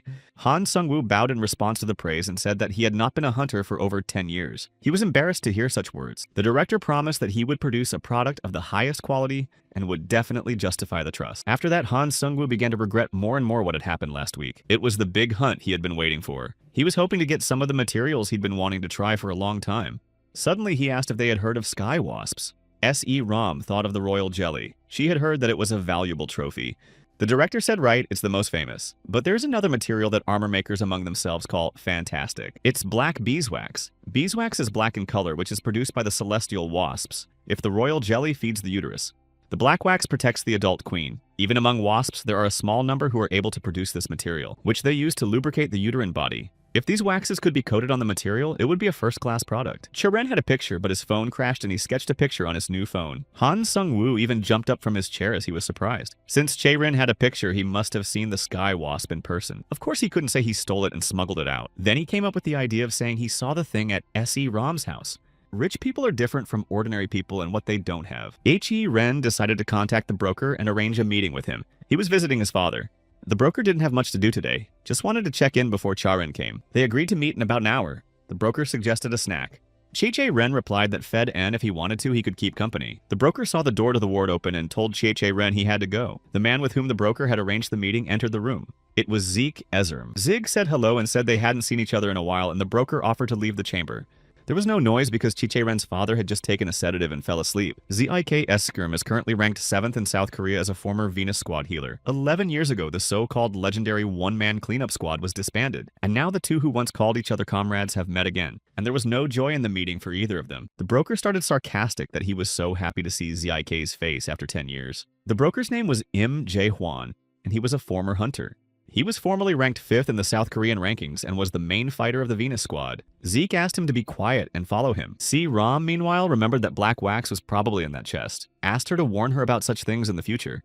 But he really didn't know what the subject was himself and thanked her for playing along in front of the principal. C. Rom resented that he couldn't just sit still and was bound to get into something. He had no time at all, he was in a hurry to get to the meeting. C.E. Rom was very interested in where and who he was meeting with, so she offered a ride. When she got a sudden call on her phone, it was her uncle. She stepped away to talk. Chae-ren stood still for a while, thinking that it was getting colder, and suddenly he was called out. It was Han Sung-woo, who heard him muttering and added that it was only September, and it was already so cold, so it would be a cold winter. He asked about S.E. Rom. Chae-ren said that someone called her and she went out for a while. Han Sung said nothing, he just went out for some air. Han Sung-woo decided to share his impressions today. The unusual moves that Chae-ren demonstrated was a real breakthrough. He decided to share with the guy that the flash technique was invented by his brother and Gaun's father, but he also had a hand in transforming it. Chae-ren was very ashamed. He said that they had created this technique with their own sweat and blood, and he should have thought about it. The guy apologized for using it without his permission and that it would not happen again. He replied that he had misunderstood him. That's not why he told you about the tech. Hunter Tech doesn't have any copyright, although of course there are almost no cases when this technique is passed on to everyone. But when a person has mastered it himself, it is not considered a crime. If Chae-ren was able to easily learn and adopt the technique, then he was at a high level from the beginning. But still his movements were not exactly the same. The director laughed that the conversation had gone the wrong way again. Chae-ren had no experience in learning any techniques properly. At first, Sung-woo thought he only knew the basics. But during the battle, he looked at Chae-ren's face and concluded that such a spunky guy couldn't have learned only basic techniques. Sung-woo did not have the right to ask how and why Chae-ren had learned it. However, I would like to give one piece of advice that will hopefully be useful. He said that Chae-ren has a true talent. If you put effort and time into this talent, it will definitely shine brighter than others. Sung-woo was confident that he would have no trouble entering the hero school and becoming a top hunter. That was about his personal skills. In their world, and especially in the hunter's world, no one is going to just rejoice in someone else's success. Naturally, many will recognize his abilities and will look up to him. But there will be many who will be jealous. They'll want to get it. And if they can't, they'll want to destroy it. He probably realized that himself. Chae-ren decided that Sung-woo's advice was to hide his abilities so as not to attract the attention of the dangerous guys. Chae-ren misunderstood him again. You don't need to hide your talents at all. In addition, such skills are not easy to hide, and because of the unnatural modesty of Charena, may be considered a weakling. The best way to show your talents in all their glory is to be yourself. A genius that's not easy to be friends with. You gotta do what you can while you can. Adopt any other techniques that come to your attention. And if anyone makes a claim, he should apologize like he just did. On the contrary, you have to be confident, because it's not his fault, it's the one who showed the technique. Only he himself can decide whether he does the right thing or not. And to put it more precisely, the right to choose belongs to the one who is stronger. He may have learned a technique, but if he uses it correctly and can rise to higher levels from that moment on, those techniques will become personal. Sungwoo knew how Charin felt. It's not the kind of advice an adult should give, but they live in a hunter-gatherer world where survival of the fittest. Charin has obviously noticed how abrupt his niece's temper is. As an adult, he should be reprimanding her, but he doesn't want to break her by force. She's a ruthless genius. As long as she's feared by those around her, they can't look down on her or harm her in any way. Just like you, Chae-ryong, we need to stick to the same line and don't turn around. A very agitated SE-ROM came over and asked Chae-rina to take her phone and answer it. They both looked at her in bewilderment. Chae-ren didn't understand why he had to answer her calls. On the other end was her uncle. He knew she had brought him here and asked me to put him on the phone. Zik apologized if I disturbed him and said that something unexpected had happened. Asked him to come as soon as possible. When I heard that Zik was worried about something, I went to him immediately. Chie-ren showed C-ROM the secret passage to the dungeon to get down faster. They are not only here, but also in the abandoned subway, and each of them has its own owner. He started to tell me what this one belonged to and suddenly stopped when he saw who was waiting for him inside. Zeke, Easern, and some guy were waiting for him inside. They looked pretty shabby. Zeke hadn't planned to summon Chae-rina here, but rather than heal him and drag him along, it was better to die right away. Chae-ren didn't know what the relationship between them was, but they didn't look very friendly. If the guy knew Chie-ren was coming so soon, he would have asked me to grab him a t-shirt. He scrutinized Chae-ren and muttered that he was the one who had hit Ziku Sanbei in the face. I found out that Charin is quite famous in their squad. He was nicknamed the teenager who was scarier than a high-level monster. This guy told Ziku that their leader wants to meet Chae-ren for once. He's probably looking into it beforehand. With the words that he and SE-ROM had to leave, he said that he was done with business and that it was not worth staying here long. They started to leave, but SE-ROM was worried about what would happen to Cha-Renome and asked him to call back later. Chae-ren went inside and saw the broker there, which I didn't expect. He thought something serious had happened. ZSE was talking about support. The broker replied that it's very serious. Both his body and his self-confidence are just shattered. He thought Zeke was pathetic, so obediently he followed the broker and he wasn't alone. Broker asked Chae-ren for a lighter, but if he didn't have one, to bring a fire from downstairs because he couldn't even move himself. Chae-ren looking down asked what could have been done here while they were fighting. He didn't understand what could have happened to have such consequences. The broker was surprised that Zik said they fought. He was so angry he was ready to literally set him on fire. I noticed that the guy who was with ZKK is a pretty good fighter. He's not even a tank, but he's good on defense. 10 years from now, he's gonna be a great hunter. Chae-ren had a question for him, but he interrupted because he knew what he wanted. But if he wants to drop the contraband, he'll allow it. But if there's a condition to becoming a hunter, within 1 month you must master what he teaches you. If you can't do it, it's better to give up the idea. And it won't be easy since it's very different from Charena's skills. He couldn't believe his ears. He couldn't even imagine such a thing. The broker decided to teach Charin magic. The boy wanted to ask what magic had to do with it, but he decided to listen first. But right now the broker was feeling really bad. He was all cold and it wasn't just fatigue. Cha-ren took him up on it. At that moment, the broker was reminded of the past and Chae-rina Yusun's father. The reminiscence started with making coffee. To be more precise, it was personally ground and brewed by Yu-sun himself. At that time, he was already suffering from an illness and did not believe in a better outcome. The broker, that is Em Jai-hwan, was 26 years old at the time. They worked in the same team. Yu-song was mentally saying goodbye to his career as a hunter, and he was discouraging him and trying to give him hope. But to do that, they needed to catch Duganahi, and Yu-sung wouldn't have to do anything if they could have formally announced the purpose of the raid and assemble a squad. Yu-song felt that even so, it would not be possible to raid him. Duganahi knew Yu-sung's condition and needed to wait it out to win. Jae-hwan was furious at such words. Would he just stand there and watch the dragon win? It wasn't just about Duganahi. There were silly rumors, and if it wasn't for Yu-seong, they would have all died. Jae-hwan said he was willing to do it all by himself, if only Yu-seong would get well. He himself is ready to gather a squad and find the dragon and make all the ingrates kneel before him. Suddenly, a little boy entered the room where they were talking. It was Chae-rin. Yu-song introduced him as his son. Ji-hwang did not know about his son and was very surprised. The father introduced the unfamiliar uncle to his son and told him that he had nothing to fear. The father asked his son to play while he and Uncle Jae-won talked and said they would have dinner together tonight. Yu-seong was sure he wouldn't last long. Even though Zik had prepared a prescription for painkillers, he would soon become resistant to them as well. Pain was not the first priority. He realized that his ability to make decisions, memory, and perception would all gradually fade. 3 to 4 years at the most, and he won't be able to recognize people. Jae-hwang really wanted to stop this from happening, but Yu-sung interrupted him with a request.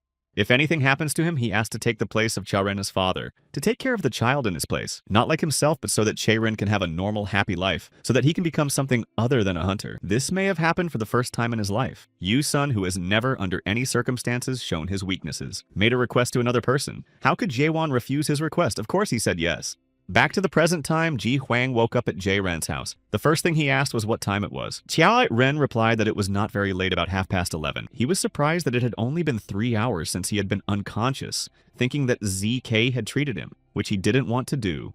At first, he wanted to take him to the hospital, but thought there would be questions, so he brought him back to his house and gave him an injection. The memories came back again. Jae Hwan gave Jae Rin a syringe with some kind of serum inside, a gift for a part of the beginning of work. He was 14 years old at the time. Jae Rin thought that this syringe should be injected into the monster. But it was an emergency potion? It's not the best, but it helps in many situations. It can even remove poison or temporarily restore strength. It was a luxury for hunters whose lives are precious, but it could be used once. The next time Chao Reina had to buy it herself. As he left, he said thank you, but Jae Hwan decided to clarify. If he's changed his mind but just can't say, he'll cancel right away.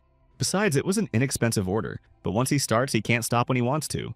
Ji Huang had the benefit, of course. He wouldn't have to pay for his father's treatment, but he was a little uneasy about making his son a smuggler. To which he replied that it didn't matter, and that his father hadn't even left any money to the broker, and no one could know what would happen in the future. Ji Huang thought Charin didn't trust him, but the thing was, he needed the ability, so that in the future he could protect his father in any situation. Thanked him for the potion. He'll use it where he really needs it. Ji Huang knew that he would conserve the potion, but he couldn't even imagine that it would last so long that it would save his own life. He praised him for not putting the potion on the black market. Charin was glad he understood that. Ji Huang said that it may be hard to believe his words, but if he had quit smuggling halfway through, he would still be paying for his father's treatment. Chi-Che Ren knew this, although he couldn't say he was 100% sure. But he realized that if something happened to him, Ji-Wan wouldn't abandon his father. And because of him, he was able to do this job. His conscience told him inside that since he had made a 14-year-old child a smuggler, it already meant he had betrayed his father. Che-Che Ren asked not to blame himself and said it was his choice, and if it wasn't, he would have found another way anyway. Still, he was curious why Ji-Wan had agreed to help him so easily. Yu-Zhong asked him not to make a hunter out of his son, but he didn't do it just because of his words. He had never listened to him especially much. He couldn't see Yu-Song's son's abilities disappear in ordinary life. He honestly admitted that he hates this stupid world he thinks he's in, hates all those who drove his father to such a helpless state, and all those who unquestioningly believed them and forgot the hero, and even bystanders who knew everything but justified these low acts. I wanted them all to be held accountable for their actions. Chaerin thought ZK wanted to help, but Ji Huang didn't think he could catch Duganahi. Sincere intentions, but the methods are too naive. Not only hunters are suitable for catching a dragon, because dragons are not stupid. They knew the nature of dragons, but they just wouldn't let themselves be touched. The dragons had made it so that their absence from society would cause great loss. Naturally, Zika has his units and both sides realize it, but all the others who betrayed Yu Sona are scum. They have no idea that even if the world collapsed tomorrow, they wouldn't believe in facts they don't want to admit. As long as ZK is bound by laws in society, they will only hinder him by helping the dragons. In the end, everyone will pay what they deserve. The same horror that destroyed your father 20 years ago will reappear, and all those pacifists who cheerfully acquiesce to it will disappear. This is the reason why Jaewon did not advise him to become a hunter. He handed him a number he had written on a piece of paper. It was his bank account number. Ji Huang had been putting away everything Jae Ren earned since day one. He decided right away that he would give him all that money, so that Jae Ren could start his own business when he became an adult. Once he was going to teach him techniques and knowledge even more dangerous and practical than those learned by future hunters. When he left, he told me to call him when his cast came off. Said he'd teach him magic in a month. In the meantime, he'd get him ready for college. Didn't see the point though. Charin decided to ask if he didn't think he should become a hunter, why he gave him another chance. Ji Huang replied that he was correct in what he said, but it was just his thoughts, which is not that important. That's what he said 3 years ago. He needs to decide for himself what he wants to do. And then and now, the most important thing remains only this and only. It depends on him what choice to make. Somewhere in the old Yongsan neighborhood, a familiar girl was walking around. She thought about the fact that every time they gathered, she wondered if it was time to get her own corner and finances allowed.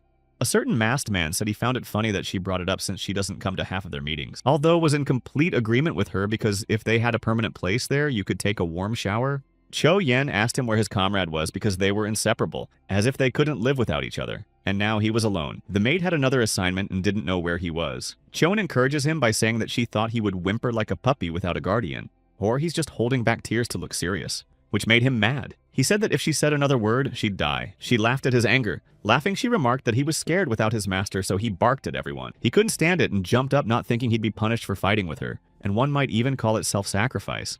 Chicho Yen accepted the challenge to make no excuses. Their emotional battle was interrupted by someone ordering them to immediately stop there. Chicho Yen said Heron and the guy said Guesa. He wasn't going to get involved in their squabble, but he wanted them to know that they were here for one thing. And he didn't relish the prospect of doing it alone because they were fighting. The guy admitted he was stupid and fell for Tho Yen's teasing. She answered that he was alive only thanks to the fact that a man had intervened, and asked him why he didn't pick up the phone when she called. He said if it was 3 days ago, it wasn't necessary. Said why would he listen to all that crap about her coming back and getting revenge on the rescue team? It was a successful operation, and he didn't want any unnecessary risks.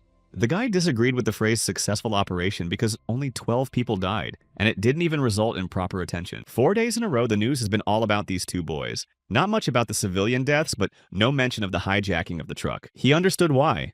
After all, if it weren't for these two hunters' associations, disaster would have been avoided. Guarding the transportation of a 5-star level monster was so unreliable. And as a result, ordinary people died. They must have attracted all the media and made arrangements with the families of the victims to throw the attention of people for their mistakes on those two boys. Tho Yen wanted to deal with them all, but he said as soon as they were found out, they'd be labeled terrorists. It's not the association's miscalculation that's going to worry everyone, it's the race to the bottom. The association won't collapse because of this one case, but if such blunders are repeated someday, it will lead to its downfall. So it's important to keep throwing in accidents. Suddenly, another one showed up at their meeting. Resenting the fact that he had not been warned, they asked how long he had been expected. Their leader knew he didn't like to be disturbed while practicing his hobby. Tho Yen shouted a greeting to him. Yoongjel said he didn't do his favorite hobby, but just worked, but he really enjoyed it. He didn't know Yoongjel and was seeing him for the first time. He said he was a pretty well-trained guy and asked if he was a hunter. He was a hunter, though not a high-ranking hunter, but his name had been on the rankings lately. He was going to sneak the items from his comrades. Last night, disguised as a smuggler, wanted to sell trophies, and the main caught him. OGA He 23 years old, main tank of J-Team. The secret refuge of hunters inside the space where monsters cannot penetrate, there is a place to rest medical center and various necessary items. Some people do things there if they want a secret place that few people know about. Tonight's party will be leader and civilians. Perrin clarified as leader and civilians. The guys from the elite squad will be having a corporate party with the smugglers. G.A. Heck said it won't be boring. The party will be in the shade with lots of people. The prisoner said he would be the leader of their team and bring his acquaintances with him. The lineup always varies between rich people who like to party and businessmen. They gather to drink or drink potions that have a relaxing effect. Choen was very tempted by such an event. Their ringleader got a rough idea of what kind of people they were. Various abusers who are no longer satisfied with conventional drugs. They're thrill seekers. Though there is no place safer for them than there. They are guarded by hunters and can enjoy themselves secretly from the outside world and prying eyes. The prisoner said that when he first got there, they said everyone was doing it, and he had no choice but to join. And they're not the only one. G.A. Heck tried to calm him down and praised him for telling everything. Their leader said it was time to release him and used magic on the prisoner. And he said there won't be a living soul left here tonight. Tomorrow the whole world will know the news. About hunters abusing illegal drugs and ordinary people being killed by monsters. They were planning a hunter hunt, and this hunt would involve just the 4 of them. This is the first time G.A. Heck has seen that a case like this won't involve the boss. He's given them permission to do whatever they want. It's what they've wanted for so long, unrestricted massacre. Their target was a known hunting party. 2 of the Gold Elite and 6 ranchers. The opponents are quite strong. Once their bodies are discovered, the stench of decomposition will finally wake the world. Soon enough, it will be their squad's time. Scar's time. A month passed, Tia Iren was riding in a cab and talking on the phone. He's a couple minutes late. They took the cast off this morning, but his arm is still weak. They told him to go for treatments for a week or two. A week or two well, and soon the making of the outfit should be completed. Siram was already waiting for him and greeted him cheerfully with a wave of her hand. He wondered why she'd made him ride in an expensive cab for an hour. Could it really be all they had at their disposal for 2 whole days? Siram reminded him that he only had this weekend to study for the exam. I thought he said he was going to train with the director. And she has to study for her credits too. Suddenly, their conversation was interrupted by someone. They met in the morning at the hospital when Che Rin was having her cast removed. Cha Ren explained that they talked about training, and he said he wanted to help. It would be good to share their knowledge with each other, and most importantly, he said they'd be in the same class, and he asked if she was okay with it. The main training area also includes a swimming pool, as well as a large, spacious room for practicing and showing off your abilities. A lounge area where food and drinks are free to take, although here the composition is more important than the taste. Gym. All exercise machines with special weights and designed for hunters. The men's dormitory on the 5th floor has a shower in every room, and if you want to have a proper bath, there is even a spa on the 4th floor. Che-Rin asked in surprise if it all belonged to her uncle. Essie Ram replied that there was nothing to be surprised about. There are high-level ranchers who have completely bought out several mountains and made a training field in their place. Uncle often comes here with his colleagues to train, and on other days they can train in peace. By the way, she asked if he knew what it was. He wondered why she looked at a classmate and called him that. Saram asked her to keep her voice down so he wouldn't hear. She didn't know what Che-Rin had said to him since he agreed to come, but she doesn't think he thinks she's his classmate. He was surprised and asked if she had ever talked to him normally. She did, and she wasn't the only one. She was willing to bet that no one from their class or even the faculty had ever spoken to him. Everyone knows he thinks too highly of himself. If he ignores even the excellent students in the faculty, he ignores her even more so. Chaerin called out to Chulgong and called out to them. He reminded them that they didn't come here to have fun. Chulgong happily ran to them. They will look at the inventory later. Chulgang apologized and said he had always wanted to try something of that brand. Chulgang called out the name Chin Si Ram and realized who was helping Che Ren. When they were in the cab and talking to Se Ram, he noticed that Chulgang was worried. He asked him if they had a bad relationship and just told him. Chulgang explained that there are no guys at school with whom he has any relationships, and he's a little afraid of Se Ram, but at the same time, she's cool. Che Ren decided to see if there was another Se Ram at the school. If so, it wasn't the one he thought it was. She's not the quick-witted type, but from freshman year it was immediately apparent that she was disliked by many people and she didn't care. He has never once seen her falter and always keeps her head on straight.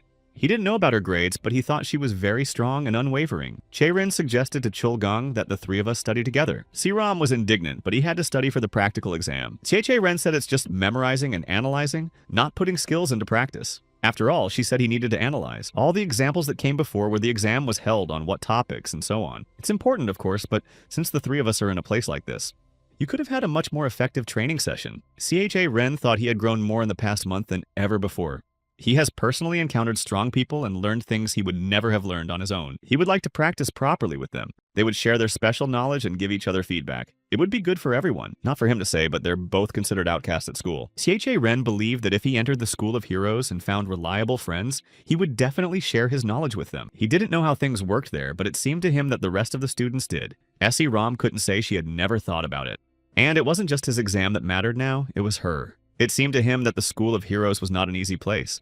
C. Ram herself said that you have to be specific about your final session. He thought he'd probably get in. She could be a sophomore, or even expelled. She realized he was trying to say she wasn't the one to teach the two of them anything. Chaerin argued that she could use magic, but Chulgong had only listened to the theory in class so far. He noticed that she was excellent at using magic, though her ability to combine it with other actions was poor. Chulgong said if so, he'd like to learn how to use it. He's going to do it someday anyway.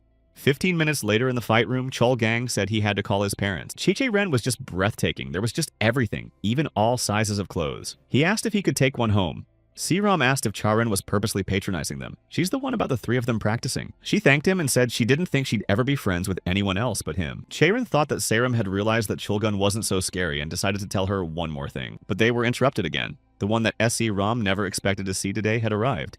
Her cousin Anisha arrived at the same time and was not happy to see them in the hall. She said she had had a bad feeling about them since morning. She and her friends came to practice and didn't expect the gym to be busy.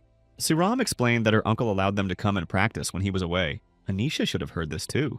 She decided to mock S.E. Ram and pretended she hadn't heard that, but sneered that he must have a special relationship with her. C. Ram introduced Sharena to her cousin Anisha Eskerm, and even though she calls her she, they are the same age. Anisha said a hypocritical hello and hissed how happy she was for her cousin to have a friend. She introduced one of her acquaintances. This is Jan San Yen, who is a sophomore. She invited friends and sophomores to socialize and practice. So far, only those who had time to practice have come. She thought it would be even better since S.E. Ram came here too. She supposedly didn't care, but her cousin didn't like crowds and decided that now she would want to leave. But if she's going to leave in front of everyone, the people around her might think that she was being kicked out. Anisha asked not to be stubborn, and she is free to join the team. It would be a good chance for her. Kyo Ren, hearing the proposal, said that there was another comrade with them, and if they could join them too. A sophomore asked if Cheche Ren was from freshman year and from what school. He explained that he was not from any special school, but from a very simple first-year school and introduced himself. This year, he is going to transfer to their school, and S.E. Ram is helping him to prepare for exams. Anisha didn't appreciate her cousin doing that. Cheche Ren explained that he's been doing other things for a long time, so he doesn't know much. The guys thought he was crazy or just a naive dreamer. The sophomore threateningly advised Charan to get in his car and leave before it got dark. Anisha turned to her cousin with a sneer that she didn't realize he had lied about starting late or being embarrassed to go to a simple school and had made up an admission for that. They were all students of the School of Heroes, and a normal high school student isn't at a level where he can keep up with them. If he stays, he risks embarrassment and ultimate disappointment. He was advised to go back and look for a tutor of his own level. The sophomore snapped and punched Che-Rin in the face, but he didn't expect it. The sophomore snapped and punched J-Rin in the face, but he didn't expect it to happen. Even those who weren't official hunters couldn't offend ordinary people outside the dungeon. Besides, it was considered a criminal offense.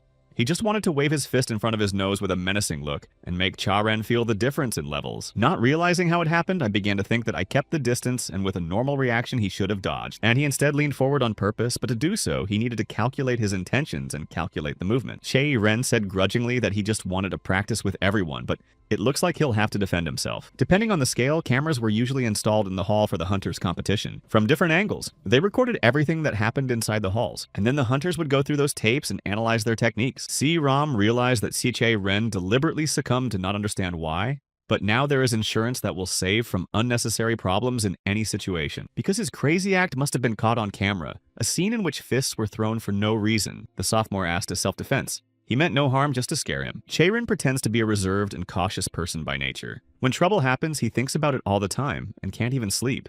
The sophomore apologized for touching him, but he just touched him. He didn't even have any wounds, so why exaggerate? Che-Ren, continuing to play the victim role, said did Rom see that he first started hitting him, and now says he's exaggerating. He even offered to report it to the police. The sophomore understood and asked what Cha-Ren wanted, perhaps money or to train together. He repeated that he would defend himself, and if he didn't return the favor, he wouldn't be able to sleep well. The sophomores thought he was just crazy. He suggested that Che-Ren try to hit him too. He thought to himself that if he could get away with it that way, he would win. He's in a regular school and he's unarmed. As agile as he is, he has his limits. But the sophomore, seeing the force with which Che-Ren was striking, decided to dodge. The fellow sophomore was not impressed with the decision. In his opinion, he should have just taken one hit and it would have been over. Sang-En dodged Cha-Ren's punch and thus circled him. This is how it looked from the observer's point of view. However, from Sun Young's own perspective, the situation was such that he could not help but dodge. If he had not done so, the picture in his imagination would have come true. Didn't he plan to put his face in harm's way from the beginning? If that's the case, Che-Ryung was hurt. Anisha decided to speak up and suggested that San In-yu come clean. Not only was he the first to make a mistake, but he also made the wrong decision to take a hit in response to his own. She thought it would be proper to apologize and make amends because this is not a contest. It's practically violence and fighting. In the first place, San Yen recognized that he had overreacted a bit and wanted to continue, but Cha-Ren interrupted him. He offered him the choice of putting up a fight or settling the matter with a brawl. Such a challenge made Sun Yen very angry, and he did not hold back and rushed to attack. Che-Ren used the flash technique and tried to make a good effect, a punch that has a special power invested in it. Che-Ren had a look that said since he had an answer, we could end it there. But that was enough to hurt the hero school student's ego, and he used the flow technique. Che-Ren dodged and threw another punch, saying let's say several punches were thrown. San Yen was clearly unprepared for battle and unable to defeat Che-Ren. Everything that was happening was clearly not in the minds of the observers. The others thought that San Yen was purposely giving in just to appease the guy. Sun Yen didn't ask about the bullying. He was just curious if Cha-Ren was studying at the hero school. He replied that what he had experienced in this battle was very different in feeling. He really wanted to fight so that no one would be seriously hurt. As a gesture of reconciliation, he held out his hand to help him up and thanked Sun Yen for playing along. He had no personal animosity. Che-Ren also clarified that it does not intend to distribute the camera footage on the internet. Seeing Rom look suspiciously said that it turned out kind of awkward. He thought it would be like last time with the factory manager's niece. If he could have guessed it would turn out this way, he would have ignored it. Cha-Ren asked Rom to take back the camera footage, to which she replied that she thought that what had happened was enough, but he just wanted her to take them for herself and revisit them. He thought there were surely movements to be seen there. Cha-Ren tried to simplify them and move as slowly as possible, even though the enemy was much weaker than he thought. Rom realized that everything that was going on here was just to record a video for her. Che-Ren confirmed her hunch, but he wasn't the one who started the bullying, so it wasn't planned. Asked about the girl in the dress, the one who's always putting obstacles in her way. You can see it right away, even though she didn't hide the fact that she disliked Rom. Cha-Ren didn't know how her life was going at school, but from what Cholgong said, it doesn't seem like she's adjusting to everyone. But he decided to express his opinion and he won't keep quiet and tolerate everything like she did. Not out of self-esteem, but he won't allow himself to be humiliated. Despite the fact that she had approached him with the request, these were valuable school years for him too. He didn't think it was good for their growth to be outcasts. Their conversation was interrupted by a humiliated and quite angry Sun Yen. He could not keep his temper. In a fit of rage, he wanted to pounce unexpectedly and swooped down from the back. Anisha was very disappointed by the act and warned that she could not watch it. She decided to intervene and applied her magic to Sun Yen. It was as if she clenched him in tight, fiery fists. When she asked him to come along, she didn't expect anything grand, but she thought he had the basic qualities an older man should have. Anisha thought he made her look second-rate. Saram was far away, but she was breathtaking and worried that her cousin was not changing. And not worry about such a small thing as wasting magic power at all. At the same time, something amazing began to happen to Cha-Ren again. Che-Che-Ren began to remember unpacking the box of items left over from the fight with the Horned Terror 3 weeks ago. There were his tattered belongings, his broken cell phone, his papers, and the ankle blood. He decided it was no longer usable. In life-threatening situations, it generates and absorbs magical energy. The medallion had exactly those properties. He remembered the moment he felt something activate in his pocket. It was probably the thing that kept him alive back then. But the power that came later was probably no longer the effect of the amulet. He had no other explanation. But I didn't think it was some mysterious power. The item was originally worth 2 2/10 billion. No wonder it has such an effect for that kind of money. He had the same feeling now as he had then. But why was it manifesting now? Maybe it wasn't the ankle blood. Anisha called out to Che-Ren and asked how much money his cousin had promised him. She didn't think it was much and suggested he change clients. Anisha offered a dash of twice the amount plus liquidated damages. SC Rom was furious at such an offer and shouted what nonsense. She didn't think it was bullshit, just a business proposition. After all, she was stronger than a sophomore at their school, even if not of the highest quality. She allowed the thought that Che-Rin couldn't get into the school, but the fact that no one knew his name was strange. In her opinion, there must have been circumstances that prevented him from enrolling. In reality, however, most of these problems are solved for money, and money was the biggest advantage of the SE ROM. If not, she's got nothing else to brag about. Maybe her abilities or her ability to make friends or her reputation. Anisha snapped at her. If that didn't fit either, she couldn't remember what else. Che-Rin couldn't take it anymore and stood up for Se-Rim. He must have been patient. He hasn't personally observed it, but it seems she's got some weird thing going on that's ruining her best years at school. Figured Anisha wouldn't understand. She doesn't have the guts to say what she thinks to a man's face. Going behind her back was her specialty. Che-Rin used some kind of technique. He asked her if she was in pain and said there was nothing to be done and had to cancel the exchange this week. The girl who was there also resented what to do with the others. Okay with the classmates, but they'd already invited the upperclassmen. Anisha called the girl simple-minded and went on about which high school students she was thinking of after such a spectacle. Just look at the level of their leader, which means the rest are no better. Anisha clarified that it was just a way for her to make connections with the student council. It was a shame about the time wasted, but there is always an alternative. Che-Rin suggested to Se-Rim to just forget what happened today. They're not sisters who are the same age as each other. Anisha said that if his aim was not only his sister's money, he should be more discreet from now on. After all, it's directly related to school life. Che-Rin didn't understand how she could be called a mage. If you hurt her ego a little, she'd be ready to get into a fight. Siram didn't want Anisha to know more about Che-Rin. She is not a kind person, but she cares about her sister. She must have found out all the information about him by now and is trying to harm him. It's natural for her to spread this information to the newcomers. Che-Rin looked at his hand in surprise, realizing that he was not feeling anything right now, but stopped the moment the fire giant disappeared. That Anisha summoned. Accordingly, this power doesn't come from the blood of Enkil. It comes from magic, a power that comes in response to magic. Siram didn't understand why Che-Ren was so strange and what was going on with him. He realized it would take more effort than he thought meaning magic. Anisha and her comrades defiantly dumped San Yen in the audience. Chalgang approached him and waited for him to wake up. When he woke up, he was very surprised to see him because he recognized him as the hero from the video on the internet. Sen Yen knew that Chalgang was a freshman who had handled the three-horned horror, but how did he end up here? Che-Che-Ren once again apologized and said that he just wanted to hit back once, but he got a lot more than that. San Yen admitted that he was at fault and that he behaved badly. The hero of the Quanok tragedy. He admitted he didn't even know who he was dealing with, and behaved like a pig. He was glad he didn't fight with all his might. But Che-Ren wasn't sure if San Yen would have won in that case. There was no hiding the sophomore's surprise. Che-Che-Ren continued that there was almost no difference in strength and speed, as well as in the basic stats. There was a strong feeling that he couldn't control his emotions and his attacks were monotonous, and his fighting habits were showing. Sang Yen was curious about his habits. Che-Ren said while he was unconscious, he analyzed the security camera footage. The first thing he noticed was the center of gravity. Before the arms could move, the support leg shook slightly. Che-Che-Ren decided that he basically knew everything himself, but wrote it all down in his notes. Siram realized that San Yen himself was surprised at his own shortcomings in battle. Such an analysis of the battle cannot be bought for money, although with Charena's insight and observation, there is nothing strange here. San Yen wondered how he could notice all this and more. He was saddened by his behavior. It didn't matter to Che-Ren. He thought that Sun Yen had paid for his mistake and that he had no residue left in his soul. He came here to train, and with these notes, he shouldn't be too upset. Che-Ren asked to leave a phone number after it is familiarized, or you can write down the number and he will send all the information later. The boys were surprised at his comrades for leaving him and running away. He must have been very hurt. See, Rom, having summarized what has happened today and so much has happened, I decided to first talk about the basic concept of magic.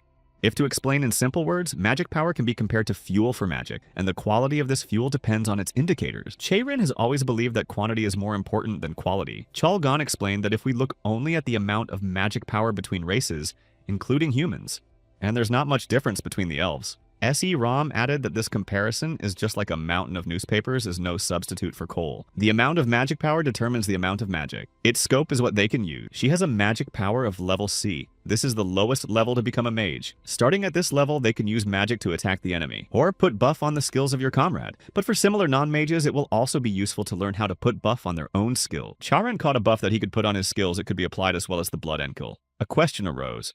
Is it possible to learn it in a weekend? SE Rom was surprised that a novice wanted to learn magic in 3 days. In that case, she couldn't say he could do it. It usually took 1 to 2 weeks just for the customizations. Plus, she had only studied long-range buffs.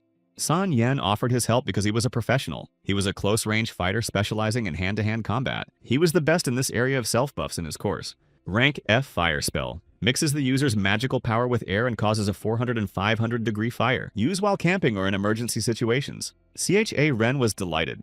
Sun Yen said not to exaggerate. It'd be weird if he couldn't do it, unless it's due to a complete lack of skill. Anyone can use it if they just know the way. Cheiren wondered if there was more to come or if he could summon water. Sun Yen explained that he had to keep that light on and focus on himself. From the first meeting, telling him to feel magic was like trying to catch a cloud. You can't feel something you've never used. But this is a different situation. It's just a small spark, which is hard to call magic, but he still managed to use magical powers. In other words, he didn't even notice that magic had already activated inside him. This is the initial stage of sensing one's own abilities. He needs to make sure the spark doesn't go out and focus on his inner feelings. If he feels something, that's the first step. Sun Yen didn't think he had even such basic concepts. If all went well, he would spend the weekend doing it. He felt something tickling and tingling, as if a current were rising in his stomach and spreading throughout his body. That was it. San Yen was shocked. How could he grasp the feeling in less than a minute? Cheiren realized it was amazing. It was like his whole body was filled with these wires. He tried to grasp how many 50 or even more than 100 of them there were. There are 2 parts of the human body that are responsible for magical power. The core, which is located just above the navel, produces mana. And the electrical circuitry coming out of the core spreads this force throughout the body. There are about 127 threads in the circuit. While Charan was practicing, Seiram decided to ask Chulgong if he could play any instruments. Until he was 10 years old, he studied piano, although he had no special talent for it. Then, according to SE Rom, it will be easier for him to understand because it is like playing the piano. For example, the G rank spell, Thunder Fist, creates a ball filled with lightning that can be launched at a speed of 200 kilometers per hour. The killing power is rather weak, but due to its wide range of action, it is suitable for disarming several opponents at the same time. C-Rom made the orb without saying anything or moving in any particular way. Contrary to popular belief, magic is not such a noisy endeavor. Most magic techniques come from within without any special movements. It's like playing the piano by pressing certain keys, in a certain order and at a certain time. You have to imagine that the system inside your body is the piano keys that need to be pressed, and thereby produce a melody. Among these 127 strings, certain strings must be selected in a special order and at a special time. Chalgan wondered if time and order would be disrupted. There would be a risk of improper exposure. If the errors will be small, it will not affect the magic, although its effect will certainly be reduced. But the stronger and more complex the magic, the higher the probability of failure, even with the slightest error. Naturally, the danger from an unsuccessful throw increases. Cheiren also tried to grasp what SE Rom was explaining. This Thunder Fist is only at the D rank level, but a slight misstep can electrocute the user and disable them for half a day. If you take A, B, or even C rank magic, one mistake can be fatal. Therefore, it is very important that the front line covers mages. After all, it is very difficult to maintain concentration in an emergency situation. SE Rom asked if he could feel magic. Chalgang had been practicing but couldn't distinguish the threads of the system yet. They decided to start with the simplest thread first. Because he's so aware of the whole system, you don't need to know about it. We need to find the ones used for the buffs. CHA Ren has seen that they're doing well. A comical situation occurred and CIR Ren decided not to continue any further for now. Son Yen protested because he needed to practice constantly as long as there was a sense of magic. He thought he understood the sensations. He could count the quantities and also realized where the system was. Sun Yen did not believe that it could be felt so quickly. Cheiren began to describe what he felt. There are 2 threads in the right arm, 1 in the wrist and 3 in the elbow, making a total of 6. A little more in his left hand. He counted 8, and if you count from the shoulder all the way down, he counted 10. Sangan resented Cheiren for pretending to learn everything in 5 minutes. Saram suspected that he was up to something again. Chi-A Ren asked to be shown the next move if he thought there was any pretense here and turned to San Yen, nicknamed Hen. San Yen behaved rudely and Sanbai can't be called as EHA. Ren has not yet joined their school. There is a slight difference among people, but usually the arrangement to the number of threads of the system is the same for everyone. Therefore, each thread has its own number from 1 to 127. Sanen continued by saying that Cheiren has already realized what his fist is like without magic, and now he will put one basic buff in it, i.e. apply a spell of E-rank muscle tension, increase agility, increase stamina, and took a swing. The power of his fist and speed immediately increased. Che-Ren replied that if a punch was thrown, a broken nose would not be out of the question. Sun Yen thought about why he hadn't even blinked and remembered that before his freshman year in high school, he himself had been among the laggards. In his basic and physical data, he was confident, but lacked a sense of how to properly utilize that data. That's why he used buff. Instead of looking for something that wasn't there, San En started to think about what way was left. Luckily, he had the ability to use magic and began to learn and practice the techniques he could. That's how he came up with this amazing method. Buffs have an amazing effect depending on how you apply them. If one made the impact much more powerful, what would happen if you applied more than one? The buffs were much bigger than Che-Ren thought. It was San Ena's way, but those with enough ability aren't interested in self-buffs. They master a maximum of 2 or 3 types. But no one collects a few dozen like him. As a result, he was able to improve his grades in his sophomore year and even became a team leader. Although the high school kids still don't think he's using cheap tricks, maybe that's why he reacted so violently today. When a freshman was the first to suggest a swap meet, in his opinion, sharing experiences is an attempt to network, but he is glad. He thought he would be recognized for sharing his experiences with the younger ones. He behaved this way because he wanted to impress those he came with. They say that he who has been despised the most tries to prove himself. So, albeit belatedly, he offered his deepest apologies to Karen. Ren asked him to stop apologizing and told him that for 58 hours he would look forward to a good lesson from him. 3 days later, on Monday at 6 hours and 49 minutes, their company left the training center after they finished training. Ren thought that the fresh morning air was the best after training. Ram complained that instead of sleeping, they had to study, and looking at the comrades wondered if no one was tired. Ren replied that they are full of vigor because they are young and strong and healthy. Despite the fatigue, Ram noted that the 3 days were still valuable. The kind of training where they helped each other is extremely useful. The guys were very hungry and longed for a bowl of soup. Chol Gang clarified that he had never had Korean soup before. Sun Yen hailed a cab and offered a ride if anyone was on their way. The school only had a practice session today, so he decided it wasn't worth stopping by. Ren responded that it could be brought to any second-line subway station. He thanked the guys and said it was the coolest weekend he'd had in a while, or even since he was 5 years old. He thought that they would not see each other before the beginning of his exams, as they would have exams and he would have no time. He said goodbye to them with farewell speeches. Ram reminded her that she couldn't fail her exams because everyone would laugh. She'd been listening to him all weekend. Chulgana asked me to help her, even though it'll be difficult, but at least say hello to each other once in a while. Ram also thanked San Yen and called him Sunbae in farewell. He had done a good job and taught her something new. He praised her too. The guys were left alone to wait for a cab, and they were still uncomfortable being alone with each other. Ren said goodbye and thanked San Yen once again, and said that he had learned a lot from him. A lot of buffs, and he also learned a special thing. Sun Yen recalled that the technique was just an idea. He had never had to put it into practice. It is quite possible that it will not work at all, but according to Charena's feelings, it will be of great use to him if he just gets used to it and can use it in a rematch. Sanbi was curious about the rematch, but Ren decided not to release the information yet, but if everything works out, he will tell. In parting, Ren suggested that we have lunch together sometime. Sun Young's answer didn't surprise me. He said that then the boy would have to go to a better school than his own, and he didn't have time for a regular school student. Ren laughed and thanked him for his support, realizing that he had decided to have a last sharp word. When he got home, he felt very tired and even thought about skipping school today. Suddenly, he saw someone. His boss was waiting for him at home and said he didn't have to go there at all, even though he wouldn't have time to sleep. Ren tried to refuse because it was a school day, but the boss had already taken care of everything. He called the school and said that he would not be able to study for a month. He was very surprised when his boss asked him to take a whole month off, but he had to get ready for hero school.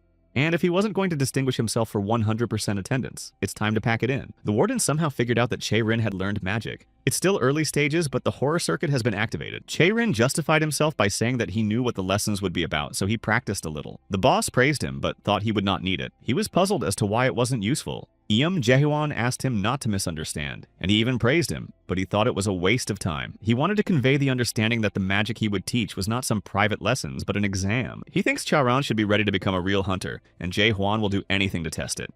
He has to learn one thing, the realization that his abilities weren't all that great. So we should pack quickly and take only the essentials. If you need anything else, Jaehywan will give it to you. Ren wondered where they were going. Was it to the training place the boss used to use when he was a hunter? Unfortunately, this place has long since been sold. Now Jaehywan has decided to give him something. He was sent a weapon for Charena. When he opened the case, he called him to look at it and check it out. If there is, he will sue the manufacturer. There was a weapon Rina promised him to finish and a letter for him. He liked the improvements. The gun was lighter and the grip was much better, but he had to try it out to see. Jihuang offered to try it out at once and they set off. Ren didn't know what kind of challenge it would be and was quite surprised when he saw it.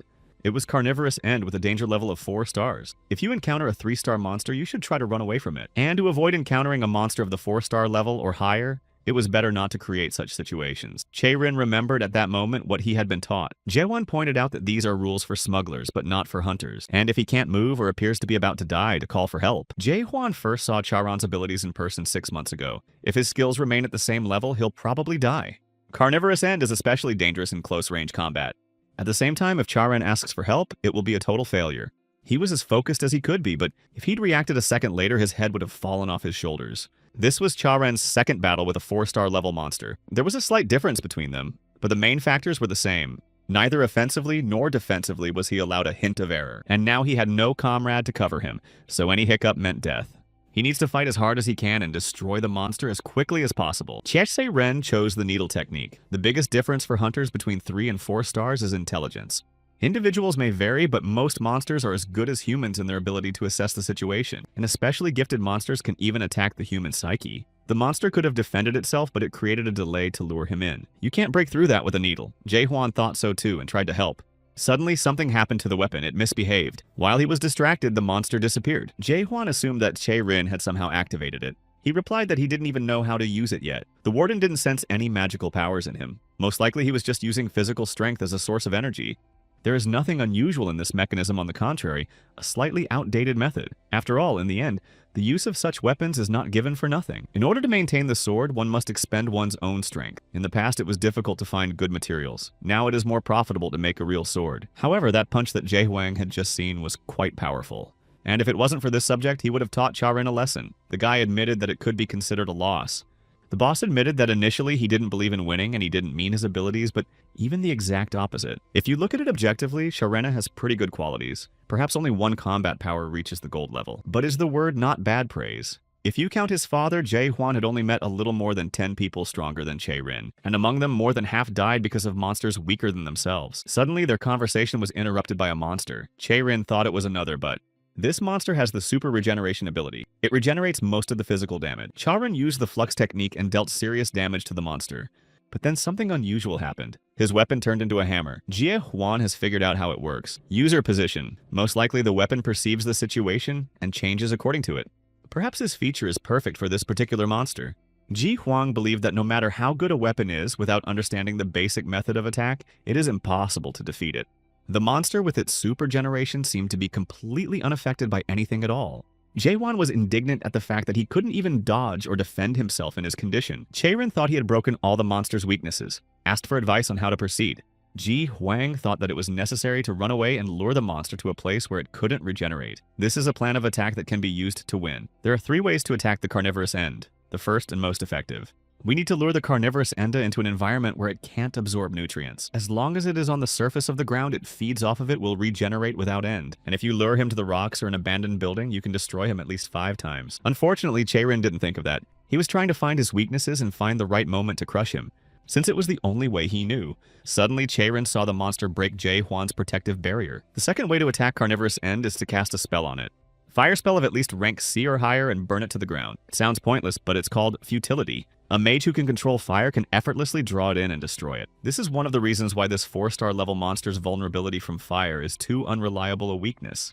If he can't use fire and uses the first method, the difficulty level of the sweep will drop dramatically. But before he realizes it, the monster is already wreaking real havoc around him. Sounds easy to say. Summon C rank fire, but you can't do that with regular fire. Even an army bomb doesn't come close to that kind of power. In the first generation, when there were no good magic spells, they used other ways to attack. As a result, many hunters lost their lives. These were the very hunters that Jae-won was referring to earlier, because of the monsters that could have been easily defeated if they knew how to attack properly, but they were never able to develop their skills, because you were born a little earlier. Ji Huang realized Charen's despondency after losing to the monster for the first time. Che-rin replied, "It's not like fighting a human. Every hunter has to experience it and pay for it. If you are lucky, you will be slightly wounded, and if not, you will be retired.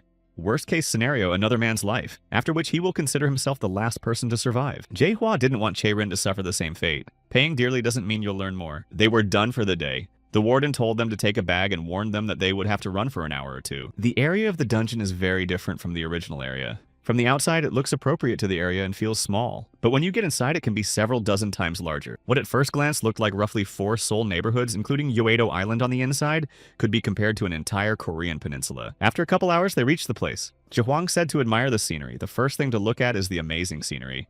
Dungeon Old Syndrome Danger Level A. It's actually a true 3-star level food chain hell. The beauty and silence of the place was simply mesmerizing, but alone you can last about 30 minutes there. For 2 weeks, Jae Huang will train during the day and protect Shaerina at night, but after 2 weeks, the daytime classes will continue. For the remaining 2 weeks, he will have to try to survive on his own at night. If he survives a month using the knowledge he has gained, he will pass the exam. Ji Huang decided to clarify once again if he had changed his mind, he could cancel right away. Chae-Rin replied, only regretting that he would only have a month. 1 month later. November is the day to take the exams to move on to hero school. Si-Ram was worried because Cha-Rin hadn't answered his phone all month. The exam starts at 9 o'clock and he didn't remember. Suddenly, Chae-Rin appeared in a completely inappropriate manner, barefoot and in tattered pants. Si-Ram was just pissed off screaming where he was and why he was like that. Chi-Chae-Ren apologized for not answering. He had been in a place where there was no communication for a month. Not only did he look like a homeless man, but he cut his bangs himself because they were in the way without the help of scissors. He apologized again for making her worry and went to wash and change. She asked him to wait, wanted to say something in the car and touched him inadvertently. Charin's self-preservation instinct automatically kicked in after his long training, and he inadvertently pushed her away with a little force. Si-Ram was shocked by this reaction. Naturally, he apologized immediately, explaining that he was in the habit of reacting if something approached from behind. There were clothes for him in the car. Chae-Rin had forgotten what he looked like. He bragged that he had gotten a new weapon and had been using it for a month. Si-Ram felt the ominous aura from the man for the first time, but that was not the true cause of the fright. The energy she felt from Charena was very familiar to her. Si-Ram was frightened and may have misunderstood the situation, but for a split second she felt an aura coming from the monsters. On the way to school, Si-Ram asked how the new suit that was made especially for him was. Chae-Rin really liked the way it fit and almost didn't feel. If there was more time you could do a functionality test and customize some parts, the better the equipment, the more functions are available. Chae-Ren decided there was nothing to be done and waited impatiently for them to arrive at school. Si-Ram thought it was a good idea not to let your guard down, even if it was just an exam. But what Chae-Ren meant was not the exam, but the school itself. After all, he'd never been to the school. He had spent the last 9 months talking so much about the School of Heroes, and he couldn't wait to see it. 270 meters above the sky, the place where the park and the mountain were located in the past. Seoul City between Yongsan and Cheonggu, Namsan Mountain, north latitude 373241. Mount Dravig is 8,781 meters above sea level, past danger level A+, transformed into the highest mountainous terrain in the entire Korean peninsula. If you looked closely, it was adjacent to the large-scale Igara jungle dungeon in Seoul. In reality, it was a separate dungeon.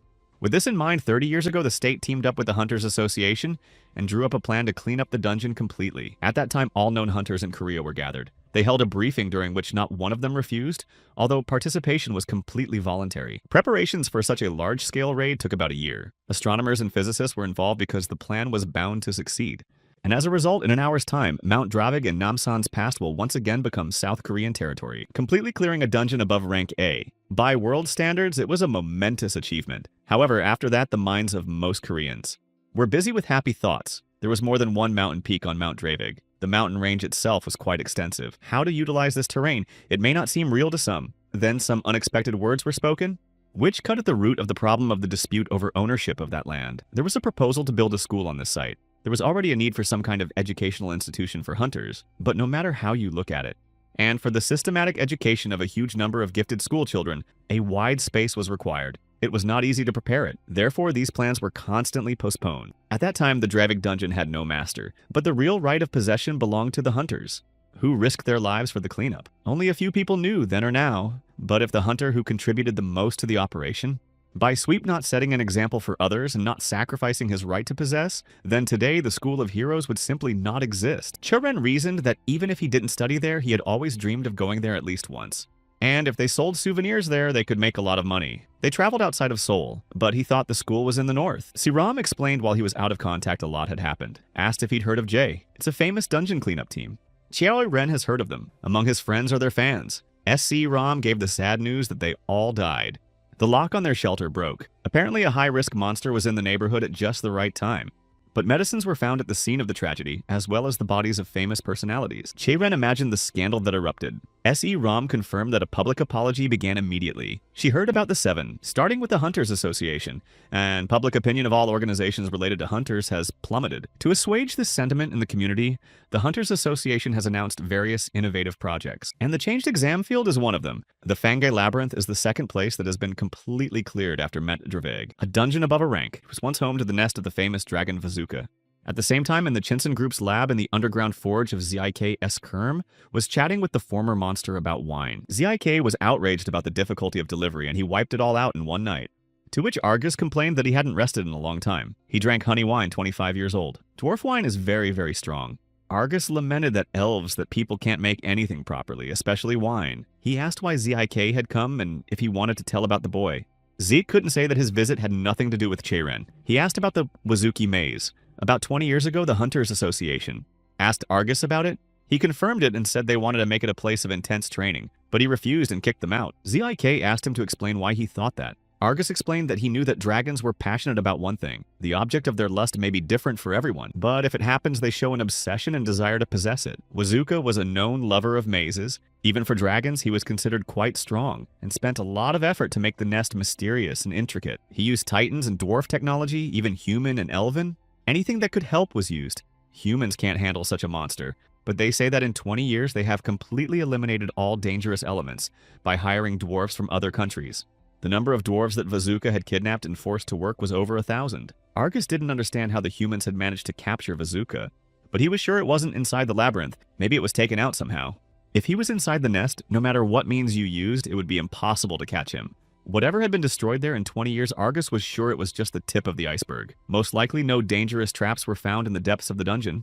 Assuming there was no problem in the search, no one really knows how the maze would react if hunters went inside. Judging by the fact that Zik came personally to ask him about it, it looks like these not-so-smart people have done something. You can't just take it in a negative way, though. If we're lucky, maybe nothing will happen, even if something happens inside the labyrinth. With these wretched creatures, it'll teach them a lesson. But who knows, maybe they'll have some bright kid with them. Who can win? Fangi Training Center, former Fangi Maze. All those who take part in the transfer exam are required to obtain a pass and contract in Zone B1. The field is modified as a labyrinth, where there are zones with varying degrees of difficulty and themes. C-ROM said this is the first launch of such a trial, so there is no information, although it could be profitable for Kairina. Cheiren noticed that a lot of people came to the exams. He remembered his cousin SE-ROM and thought that she had to sweat a lot, because he noticed the fierce stares of about 20 people. He didn't know what she'd said, but they weren't just wary. Siram didn't share Chairen's concerns and didn't think Anisha would do anything about it, but he wasn't just talking about looks. He'd learned to sense a lot in the last month, and it felt like he was in the crosshairs. An unpleasant, sticky sensation. He risked his life in a high-difficulty dungeon for a month. Thanks to this experience, he learned many things, and among them was the ability to avoid dangerous situations to avoid being in the crosshairs, however. The sensation was several times sharper. He'd expected this, but for some reason he was still embarrassed by this increased interest in himself. If he does find himself in such a situation, he should at least say hello in the same spirit. Under no circumstances should you show your opponent your weakness. 55 minutes before the start of the practical exam, Fang Integrated Training Center, Conference Room Number 1. The floor was taken by THWE Sung-ho, a 58-year-old former hunter, director of a Hunters Association, 12th in the ranking of South Korea. He thanked everyone for their support, and especially the school principal. Go-Dok Esu is a former hunter of 65 years, 4th place in the rankings of the Union Pacific. The director felt that he need not be thanked as he had never supported such a rash and crazy plan. According to the director at this time, it is foolish to think that such antics can attract public attention. People don't want new adventures. They want those who defend them to be sincere, although there are almost none here. But as an employee, he has to follow the majority opinion. And if you want to thank him, you should thank the person sitting across from him. It is she who is the present principal of the school. Seo Yura is 61 years old, chairman of the board of directors of the School of Heroes. She understood that the director didn't mean it, but asked her to refrain from expressions to avoid misunderstandings. It took all the board members a long time to come to this decision. The director clarified that time is a relative concept. Even well-planned sprints may seem too long to a first-class player. Though it is unknown if the ranking achieved through connections and politics has value in this world, the girl present was worried about what was said. CHO Yong Gil, a member of the board of directors and founder of the 7-Star Squad, was very indignant at the director's words and felt that he was letting himself go too far. After all, this is not a general exam, but only an additional exam for a few outstanding students. The principal did not let the attacks go unanswered and replied that he'd better sit quietly and remember himself 30 years ago. There's not a single one of the guys outside that he could treat like that. So, Jura realized that they would not be able to reach a full agreement, and she understood the director's feelings, however. If he tries to cause conflict, she is ready to respond accordingly. They've been at odds for a long time. Everyone present expected this boil to burst at some point, but no one could have imagined that unforeseen circumstances would occur. namely the appearance of one applicant who had nothing to do with the situation. Sun Ho urged everyone to calm down, thinking that the director had done something unnecessary. But the object of his criticism should be him personally, and there is no point in them quarreling. The director didn't understand why Sung Ho should be criticized. There is no hunter in Korea who does not know that the chairman of the association. She's a pet puppy of So Yuri, and accordingly she is the root of the evil.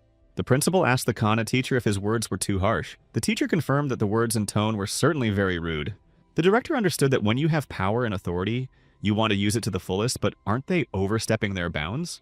Every school tries to attract alumni by inviting them to the squads that are most suitable, and they guarantee alumni special treatment and an annual income. So Sura lures students who only want those privileges. Achievement is not through effort and ability, and at the expense of fame and fortune and glory. In a few years, there will be no young hunters with potential left. How can the fish in the well resist the heaven that provides them sustenance? They'll just keep swimming in that confined space, not realizing they have nowhere to go. The headmaster realized that this time too, it wasn't just the chairman's request. They must have found out the information about the dungeon, known only to a few members of the association, and those people are most likely the parents of the children who will be taking the exam today.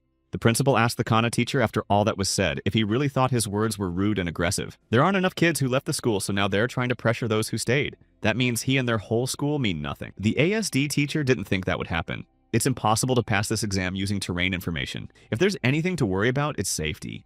The exam is quite dangerous and is conducted at a poorly tested site. The director felt that if something were to happen and it was necessary to act quickly. Also, neither of them gave a hoot, but ASD must have felt it too. No matter how spoiled, it's hard to miss that aura. In Kana Cha-ren's opinion, he was immature and not very bright, and considering the time and place, even stupid. The director only agreed halfway. Although he didn't know him, he thought that he couldn't be called immature and unintelligent. It's probably on purpose. But ASD himself knew it, because he is known for being stricter with talented students than with the rest. The principal hoped Cha-ren would be able to enroll, although as an official, he couldn't allow it. It had been a long time since he had felt the urge to personally take care of a student. The topic of the exam for those wishing to enter the School of Heroes was finding and transporting treasure. 20 minutes to start the exam. The training center in Fang, briefing room number 2. To pass the exam, they need to find the treasure hidden in a chest inside the dungeon and bring it outside. All of the dangerous elements within the dungeon are basically aimed at neutralizing the participants so that they cannot engage in combat. They were given a release of liability agreement to sign asking them if they wanted to become hunters to be sensitive to the safety issue. Straightforwardly negotiated. The condition for passing the exam is 1 treasure per person. If everyone present successfully passes the test, there will be treasure left in the dungeon. There is also no limit to the number of people who pass the test. The applicants whispered that if only a quarter of them got in, that was over 100 people. They hoped the conditions wouldn't change. Chi-Che-ren thought about such rules Ram didn't talk about, but judging by the reaction of those around him, these rules only appeared this year. At the end of the briefing, they were asked to proceed to the examination field. Follow the numbers on the tickets. Go to the exit starting with Group A. To go to the storage rooms, there is the equipment they gave up. Chi-Che-ren thought he had given up his cell phone and had no way to even make a call. Suddenly, a conflict broke out in the lobby. Everyone was on edge and going in their thoughts, so there was a clash of incoming during the exit. The guy resented them for swooping in and berating him and why he had to listen to all this. They saw that he hurt his leg, so he's walking slowly. In a place where there are a lot of people, you can accidentally bump into each other. Don't get angry and blame others. But he got angry companions who called him names and did not recognize that they were behind him. Chi-Che-ren picked up the kid's notebook and asked everyone not to act like this. The place was crowded as it was. This got the bullies even more worked up, and one of them decided to latch onto his words. Chi-Che-ren warned that although they are minors, there are laws for them, and he will not do anything before an important exam. But Cha-ren's ego was naturally hurt, and when they met on the exam field, they would probably allow themselves a little too much. The boy thanked him even though he didn't think he should have done it. But thanks to Cha-ren, he had avoided trouble. He pointed out his broken leg and skeptically wished him good luck on the exam. Cha-ren thought it was weird when he saw his textbook, that a guy who wants to be a hunter is studying for his SATs. That meant he had no hope of passing. P.E. Dojin is an 18-year-old sophomore at the School of Heroes, placed second last year in the overall freshman assessment. Cha-ren didn't even realize the kid was already in hero school. Apparently you couldn't tell that from him. Everyone approached the entrance to the labyrinth with 10 minutes left until the exam. They were asked to follow the instructions of the assistants and each go to their own entrance. Everyone was in awe. It was like a science fiction movie. They were impressed even before the exam began. Each of the capsules was an elevator with which they needed to get into the maze. Those who had already made it to their pod were told to wait for the exam to begin. While they are waiting, all applicants will be transported to the test site. At a set time, the doors will open and the exam will begin. Chia-Che-ren looked at his equipment with interest. Equipment 1, Tactical Bracelet. Notifies you of the time, monitors the user's condition, sets the location, and makes a call for help. But when a call for help is used, the participant is removed from the trial. The Fange Maze was once called the Baskin Abyss. There were a few hunters who had questions about the safety of this place as a training ground, but even they couldn't guess what might be lurking in this maze. And no one could imagine that the labyrinth had a will of its own, and fooled people who tried to use it. There was no way to locate the applicants. At last the maze has been rewarded, sheep for him to devour as prey. However, all these people who turned out to be prey never realized that they themselves had entered the predator's lair. Into this dragon maze without a master in hopes of completing a task and passing an exam.